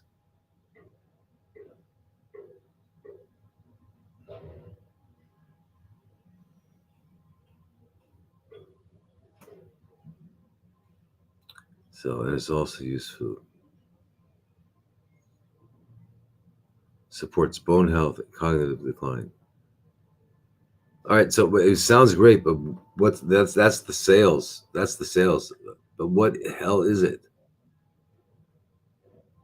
Ground up pearls. You know, I don't know. What's the goal of it? Well, one thing everybody's always looking for something to take that's going to specifically alter what the physiology of what's going on and reduce these tumors. And there are, if you actually keep reading, you're going to say, "Well, there's these trillion things I need to take," but you really don't. You need to fundamentally restore physiology, and then the requirements of these interventions will become much, much, much less, and they'll work for a long time. Okay, it's minerals, amino acids, and anticoagulation. It has been celebrated for millennia.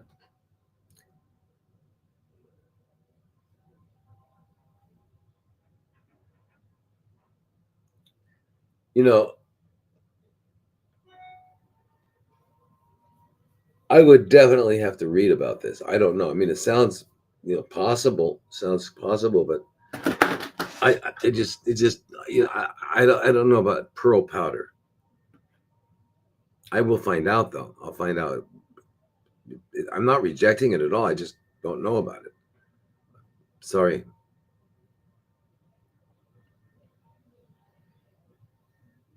You know what? I never answered your question, Marina. Is it okay to take occasional coffee? No, I did, and I said yes. All right. Yes. Just don't put anything in it. But the brain tumor, you got to take care of the teeth first, and then you do the antiprotozoals, you do the cleansing, you do everything, and you do the IV vitamin C and stuff like that. You need to do a clinic that you need to go to a clinic that does it all. And the only one I know of is Oasis, and it's not because I'm selling for there; it's because I don't know of another one. And if you do, please tell me. Okay.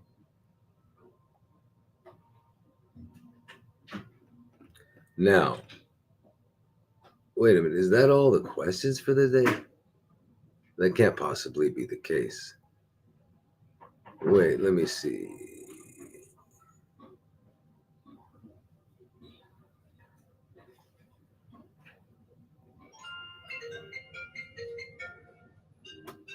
What is this here?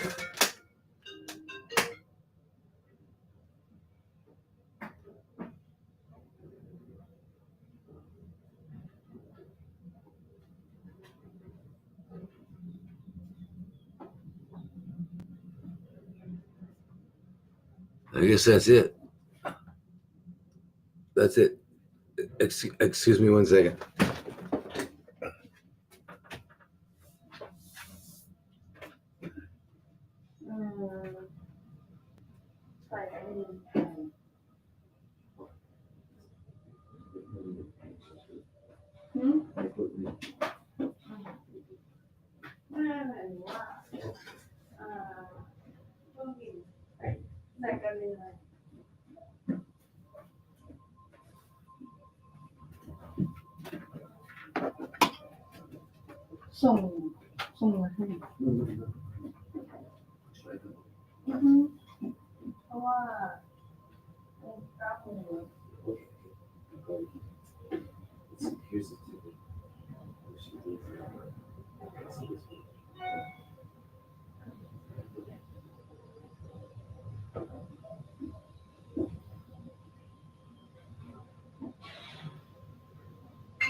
Okay, sorry. I had so many crazy things today. Anyway, sorry. Now, where are we? We are with. Oh, we answered all the questions. Oh, amazing. Okay, let me look at some of your questions then. You must have some questions, right? Let me look at your questions. Okay, where are we now? I just tuned in about anything. Can you speak about COPD? Speak on lungs and COPD. Okay, COPD, chronic obstructive pulmonary disease, which means that there's something obstructing the act of breathing. And chronic, means it's going on chronically. So, which means there's a condition in there that's preventing it. This usually refers to a condition called asthma or emphysema.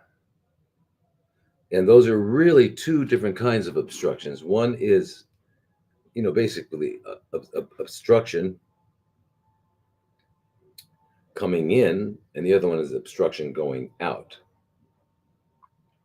So in asthma, you can't get it in, so there's wheezing.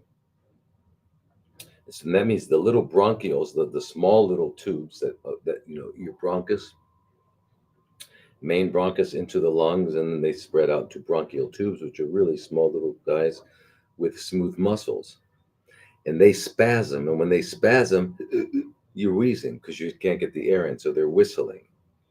Okay, so that's one kind of obstructive pulmonary disease.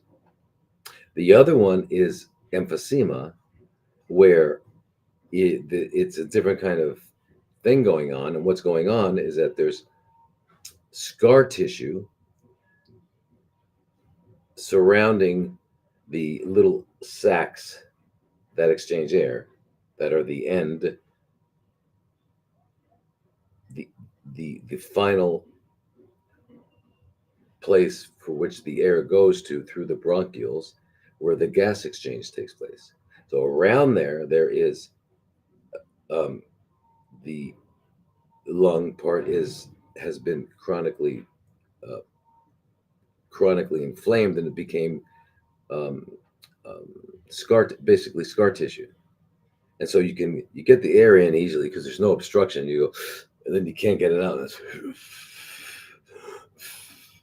So they call the nickname for them is that the chronic obstructive pulmonary disease, which is involved with getting it in, such as asthma, is they're called blue bloaters. And blue because they can get the air in, but they can't get it out. And the other ones are red. It's weird because the blood's in, but it can't get back. Anyway, so there's two different ways to deal with it. With the obstructive, the asthma, you've got to open those bronchial tubes that are spasming, and what they use is bronchodilators, such as Ventolin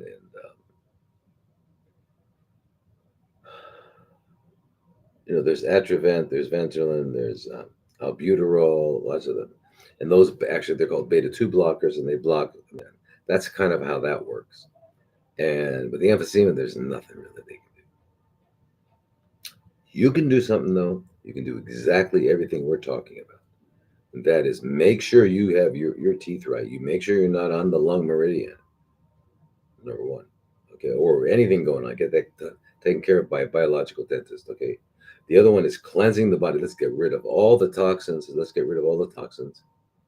Do our cleansing and our juice feasting and all that sort of thing.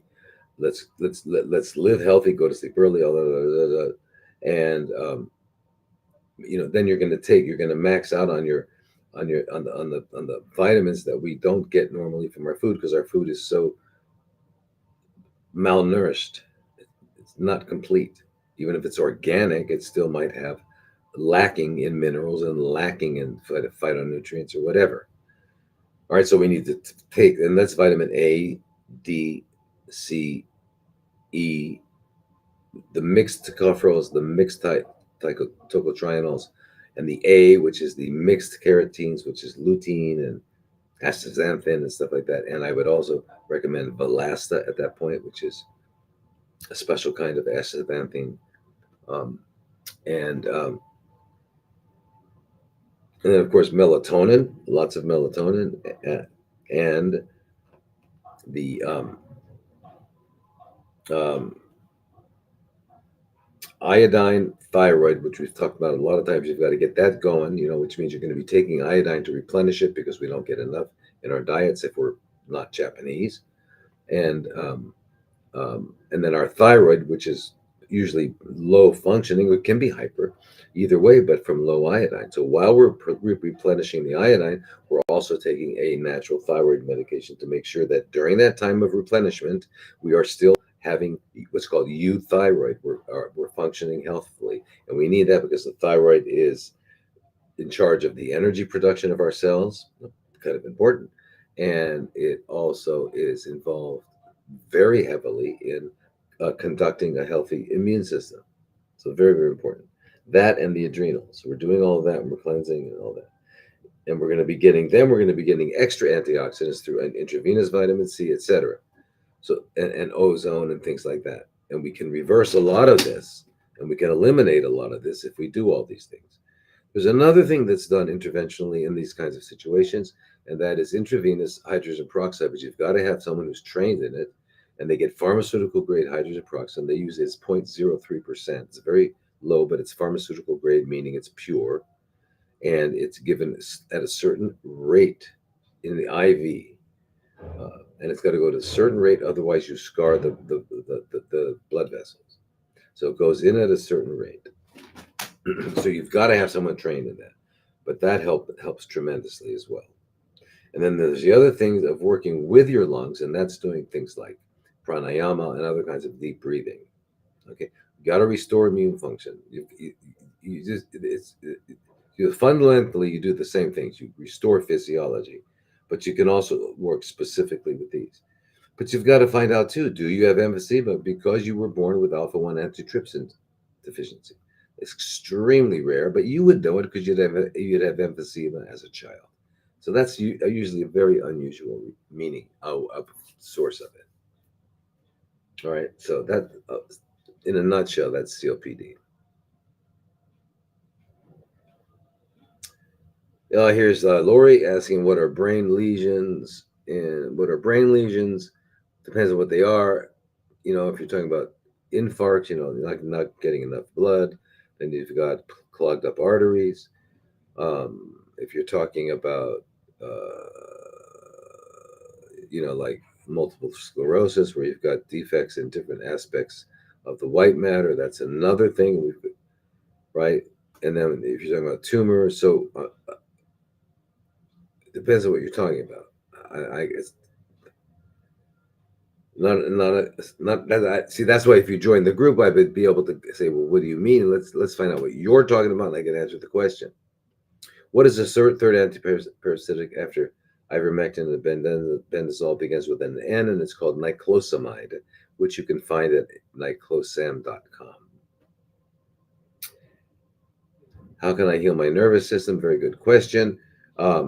What we're talking about, the nervous system, there's the central nervous system in the brain, spinal cord, and there's the peripheral nervous system, all of that goes out of it.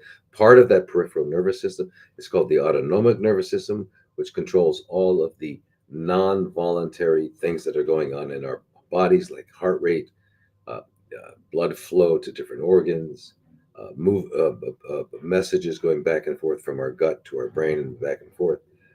So all sorts of reasons. So you need to heal all of them. So the one that's usually in trouble is our autonomic nervous system because we're always on sympathetic overdrive. The autonomic nervous system is parasympathetic and sympathetic. So we're usually in sympathetic overdrive. So we need to learn how to stimulate our parasympathetic. And we do that with things like yoga, Tai Chi, Qigong, pranayama, things like that. Humming, meditating, humming, things like that will stimulate it. Hot, cold, hot, cold, cold, hot, cold, hot, cold, hot. 9 colds, 8 hots, 1 minute each. Okay, we'll rebalance the autonomic nervous system. Peripheral nerves depends on you had some kind of damage with the peripheral nerves. I don't know. It can be chemotherapy. It can be diabetes. There's many things that so whatever caused it is what you need to work on reversing, and you reverse it by restoring physiology, healthy physiology. There's things that help it, though. So alpha lipoic acid and the B vitamins, the B6, the B1 are really, and B12 really helpful for peripheral nerves. Um, Antioxidants. So there's many different things. If we're talking about the central nervous system, again, that's a whole other thing. So we really need more specific. I need to have you in a group so I can, you can talk, we can talk back and forth. Uh, After this, Janet, after having a tumor removed in my breast, the breast and lymph nodes, what is a good protocol to keep it from coming back? Great. Well, first of all, you're going to hear the same answer to everything because it is the same answer because everything is caused by the same thing, and that is accumulated toxins, period. Read a book called Toxemia Explained, 1915, John Tilden, MD. Um, so he had the tumor removed, which, again, most likely enhances metastasis. And then you remove the lymph nodes, which, okay, it's done. It's done. So what we need to really do now is do all the things that we would have done anyway and that we need to do now. And that is start with the biological dentistry. Do a thorough 8-week juice cleanse, colon hydrotherapy, lymphatic therapy by a certified lymphatic therapist using the ELT wands. Okay, very important. Movement, exercise in different ways. Okay, and that's a whole topic that we'd have to go into. Sleeping right, getting the right uh, supplements and diet and hours of eating and all that's the same. Um, and then using higher doses of vitamin C IV certain times of the week and ozone, like EBU once a week or the 10 pass 2 to 3 times a week or 4 times a week. Um, the vitamin C high doses to get your blood plasma level to 350 milligrams per deciliter. So it doesn't mean, how do I know how much you might need? I don't know. We have to find out what your blood plasma is after X amount. But you should be taking a standard amount of vitamin C every day to make sure your physiological requirements are being met. Therefore, when you get the IV, you're going to be able to get up to that therapeutic point very easily because you've already taken care of physiology and it doesn't have to fill up the deficit. So there's, all these things are pretty much the same. You also want to get rid of the CFC stem cells, and you do that with ivermectin and mebendazole and niclosamide. They all do that, and vitamin C does that, and so does curcumin do that. So does doxycycline do that. Those are the ways of eliminating CFC stem cells. All right, so now let's see where we are.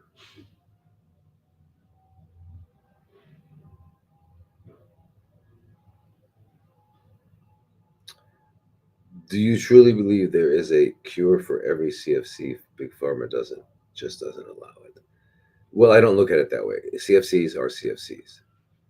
There's no every kind. There's one kind. It has different locations. It might be in the bladder and the ovary, but it's the same process going on. That's why they call it breast cancer, colon cancer. It's only the first word that's different, and the first word is location. So understand that. So, in other words, can we resolve that physiological adaptation? Yes, we can resolve it by restoring healthy physiology, and then that adaptation is no longer necessary. Big story, long answer, but it would be too much for this. And you join the groups, please, and I'd be happy. And then you'll also get access to lots of material that explains it and teaches that. I just can't do it all like this. That's why I have these groups. Hi, I'm from California. I need help with candida overgrowth, please. All right, well, candida overgrowth is overgrowing because there are open parking spaces. You got like 100 trillion parking spaces, and as soon as they get as soon as they get unutilized, someone leaves, something else takes its place. So it's not so much a matter of overgrowth; it's a matter of having an unhealthy gut biome. Because in a healthy gut biome, there are all the different ratios of microorganisms that exist keep biochemically keep the yeast, the funguses at a healthy uh, concentration, as much as we need. That's the way it works. So you've got to restore that instead of trying to kill this, because if you kill this and you didn't restore the healthy biome, other ones that you don't want will get in there. So that's not the answer. But you can use anti-candidal stuff. You can eat healthy, and if you're eating healthy, you won't be feeding them specifically. But the reason you get candidal overgrowth is because you have somehow resulted in a gut biome that is not does not have the right numbers and proportions of that ones that should be there, and so it's an opportunistic situation. They take over. So you don't just kill them; you have to restore a gut biome.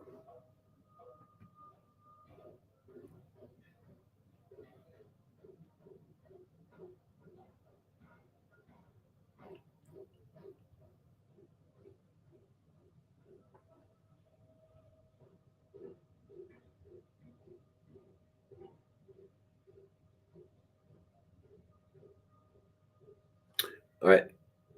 Is there any test to know how my soil is healthy? My cells are healthy. Not really. I mean, there is. Okay.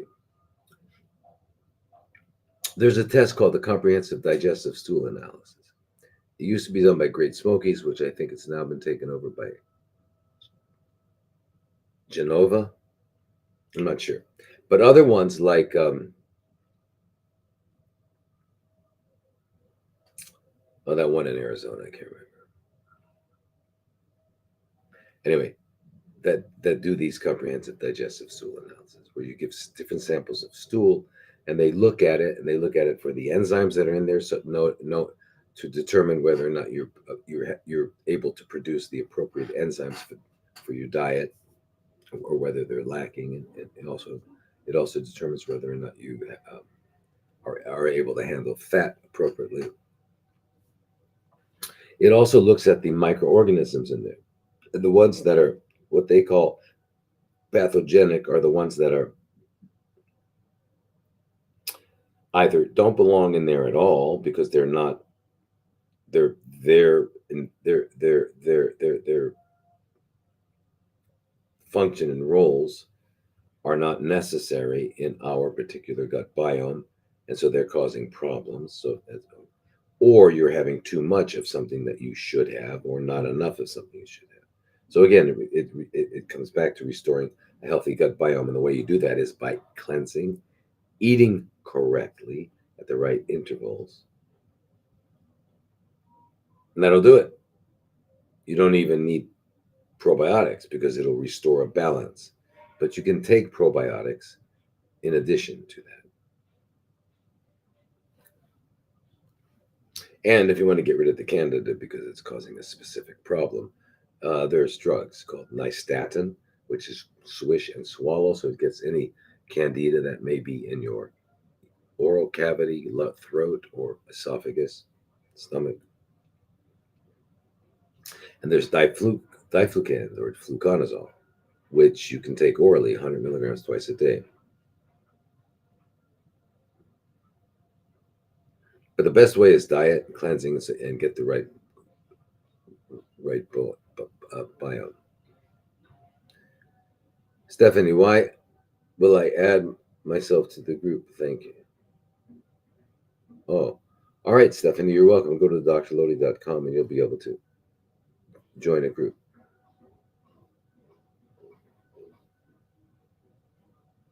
Look, it's late now.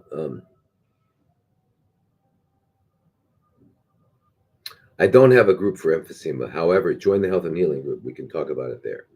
Join the parasite group. We can talk about it there. Just join the health and healing. We'll deal specifically with emphysema.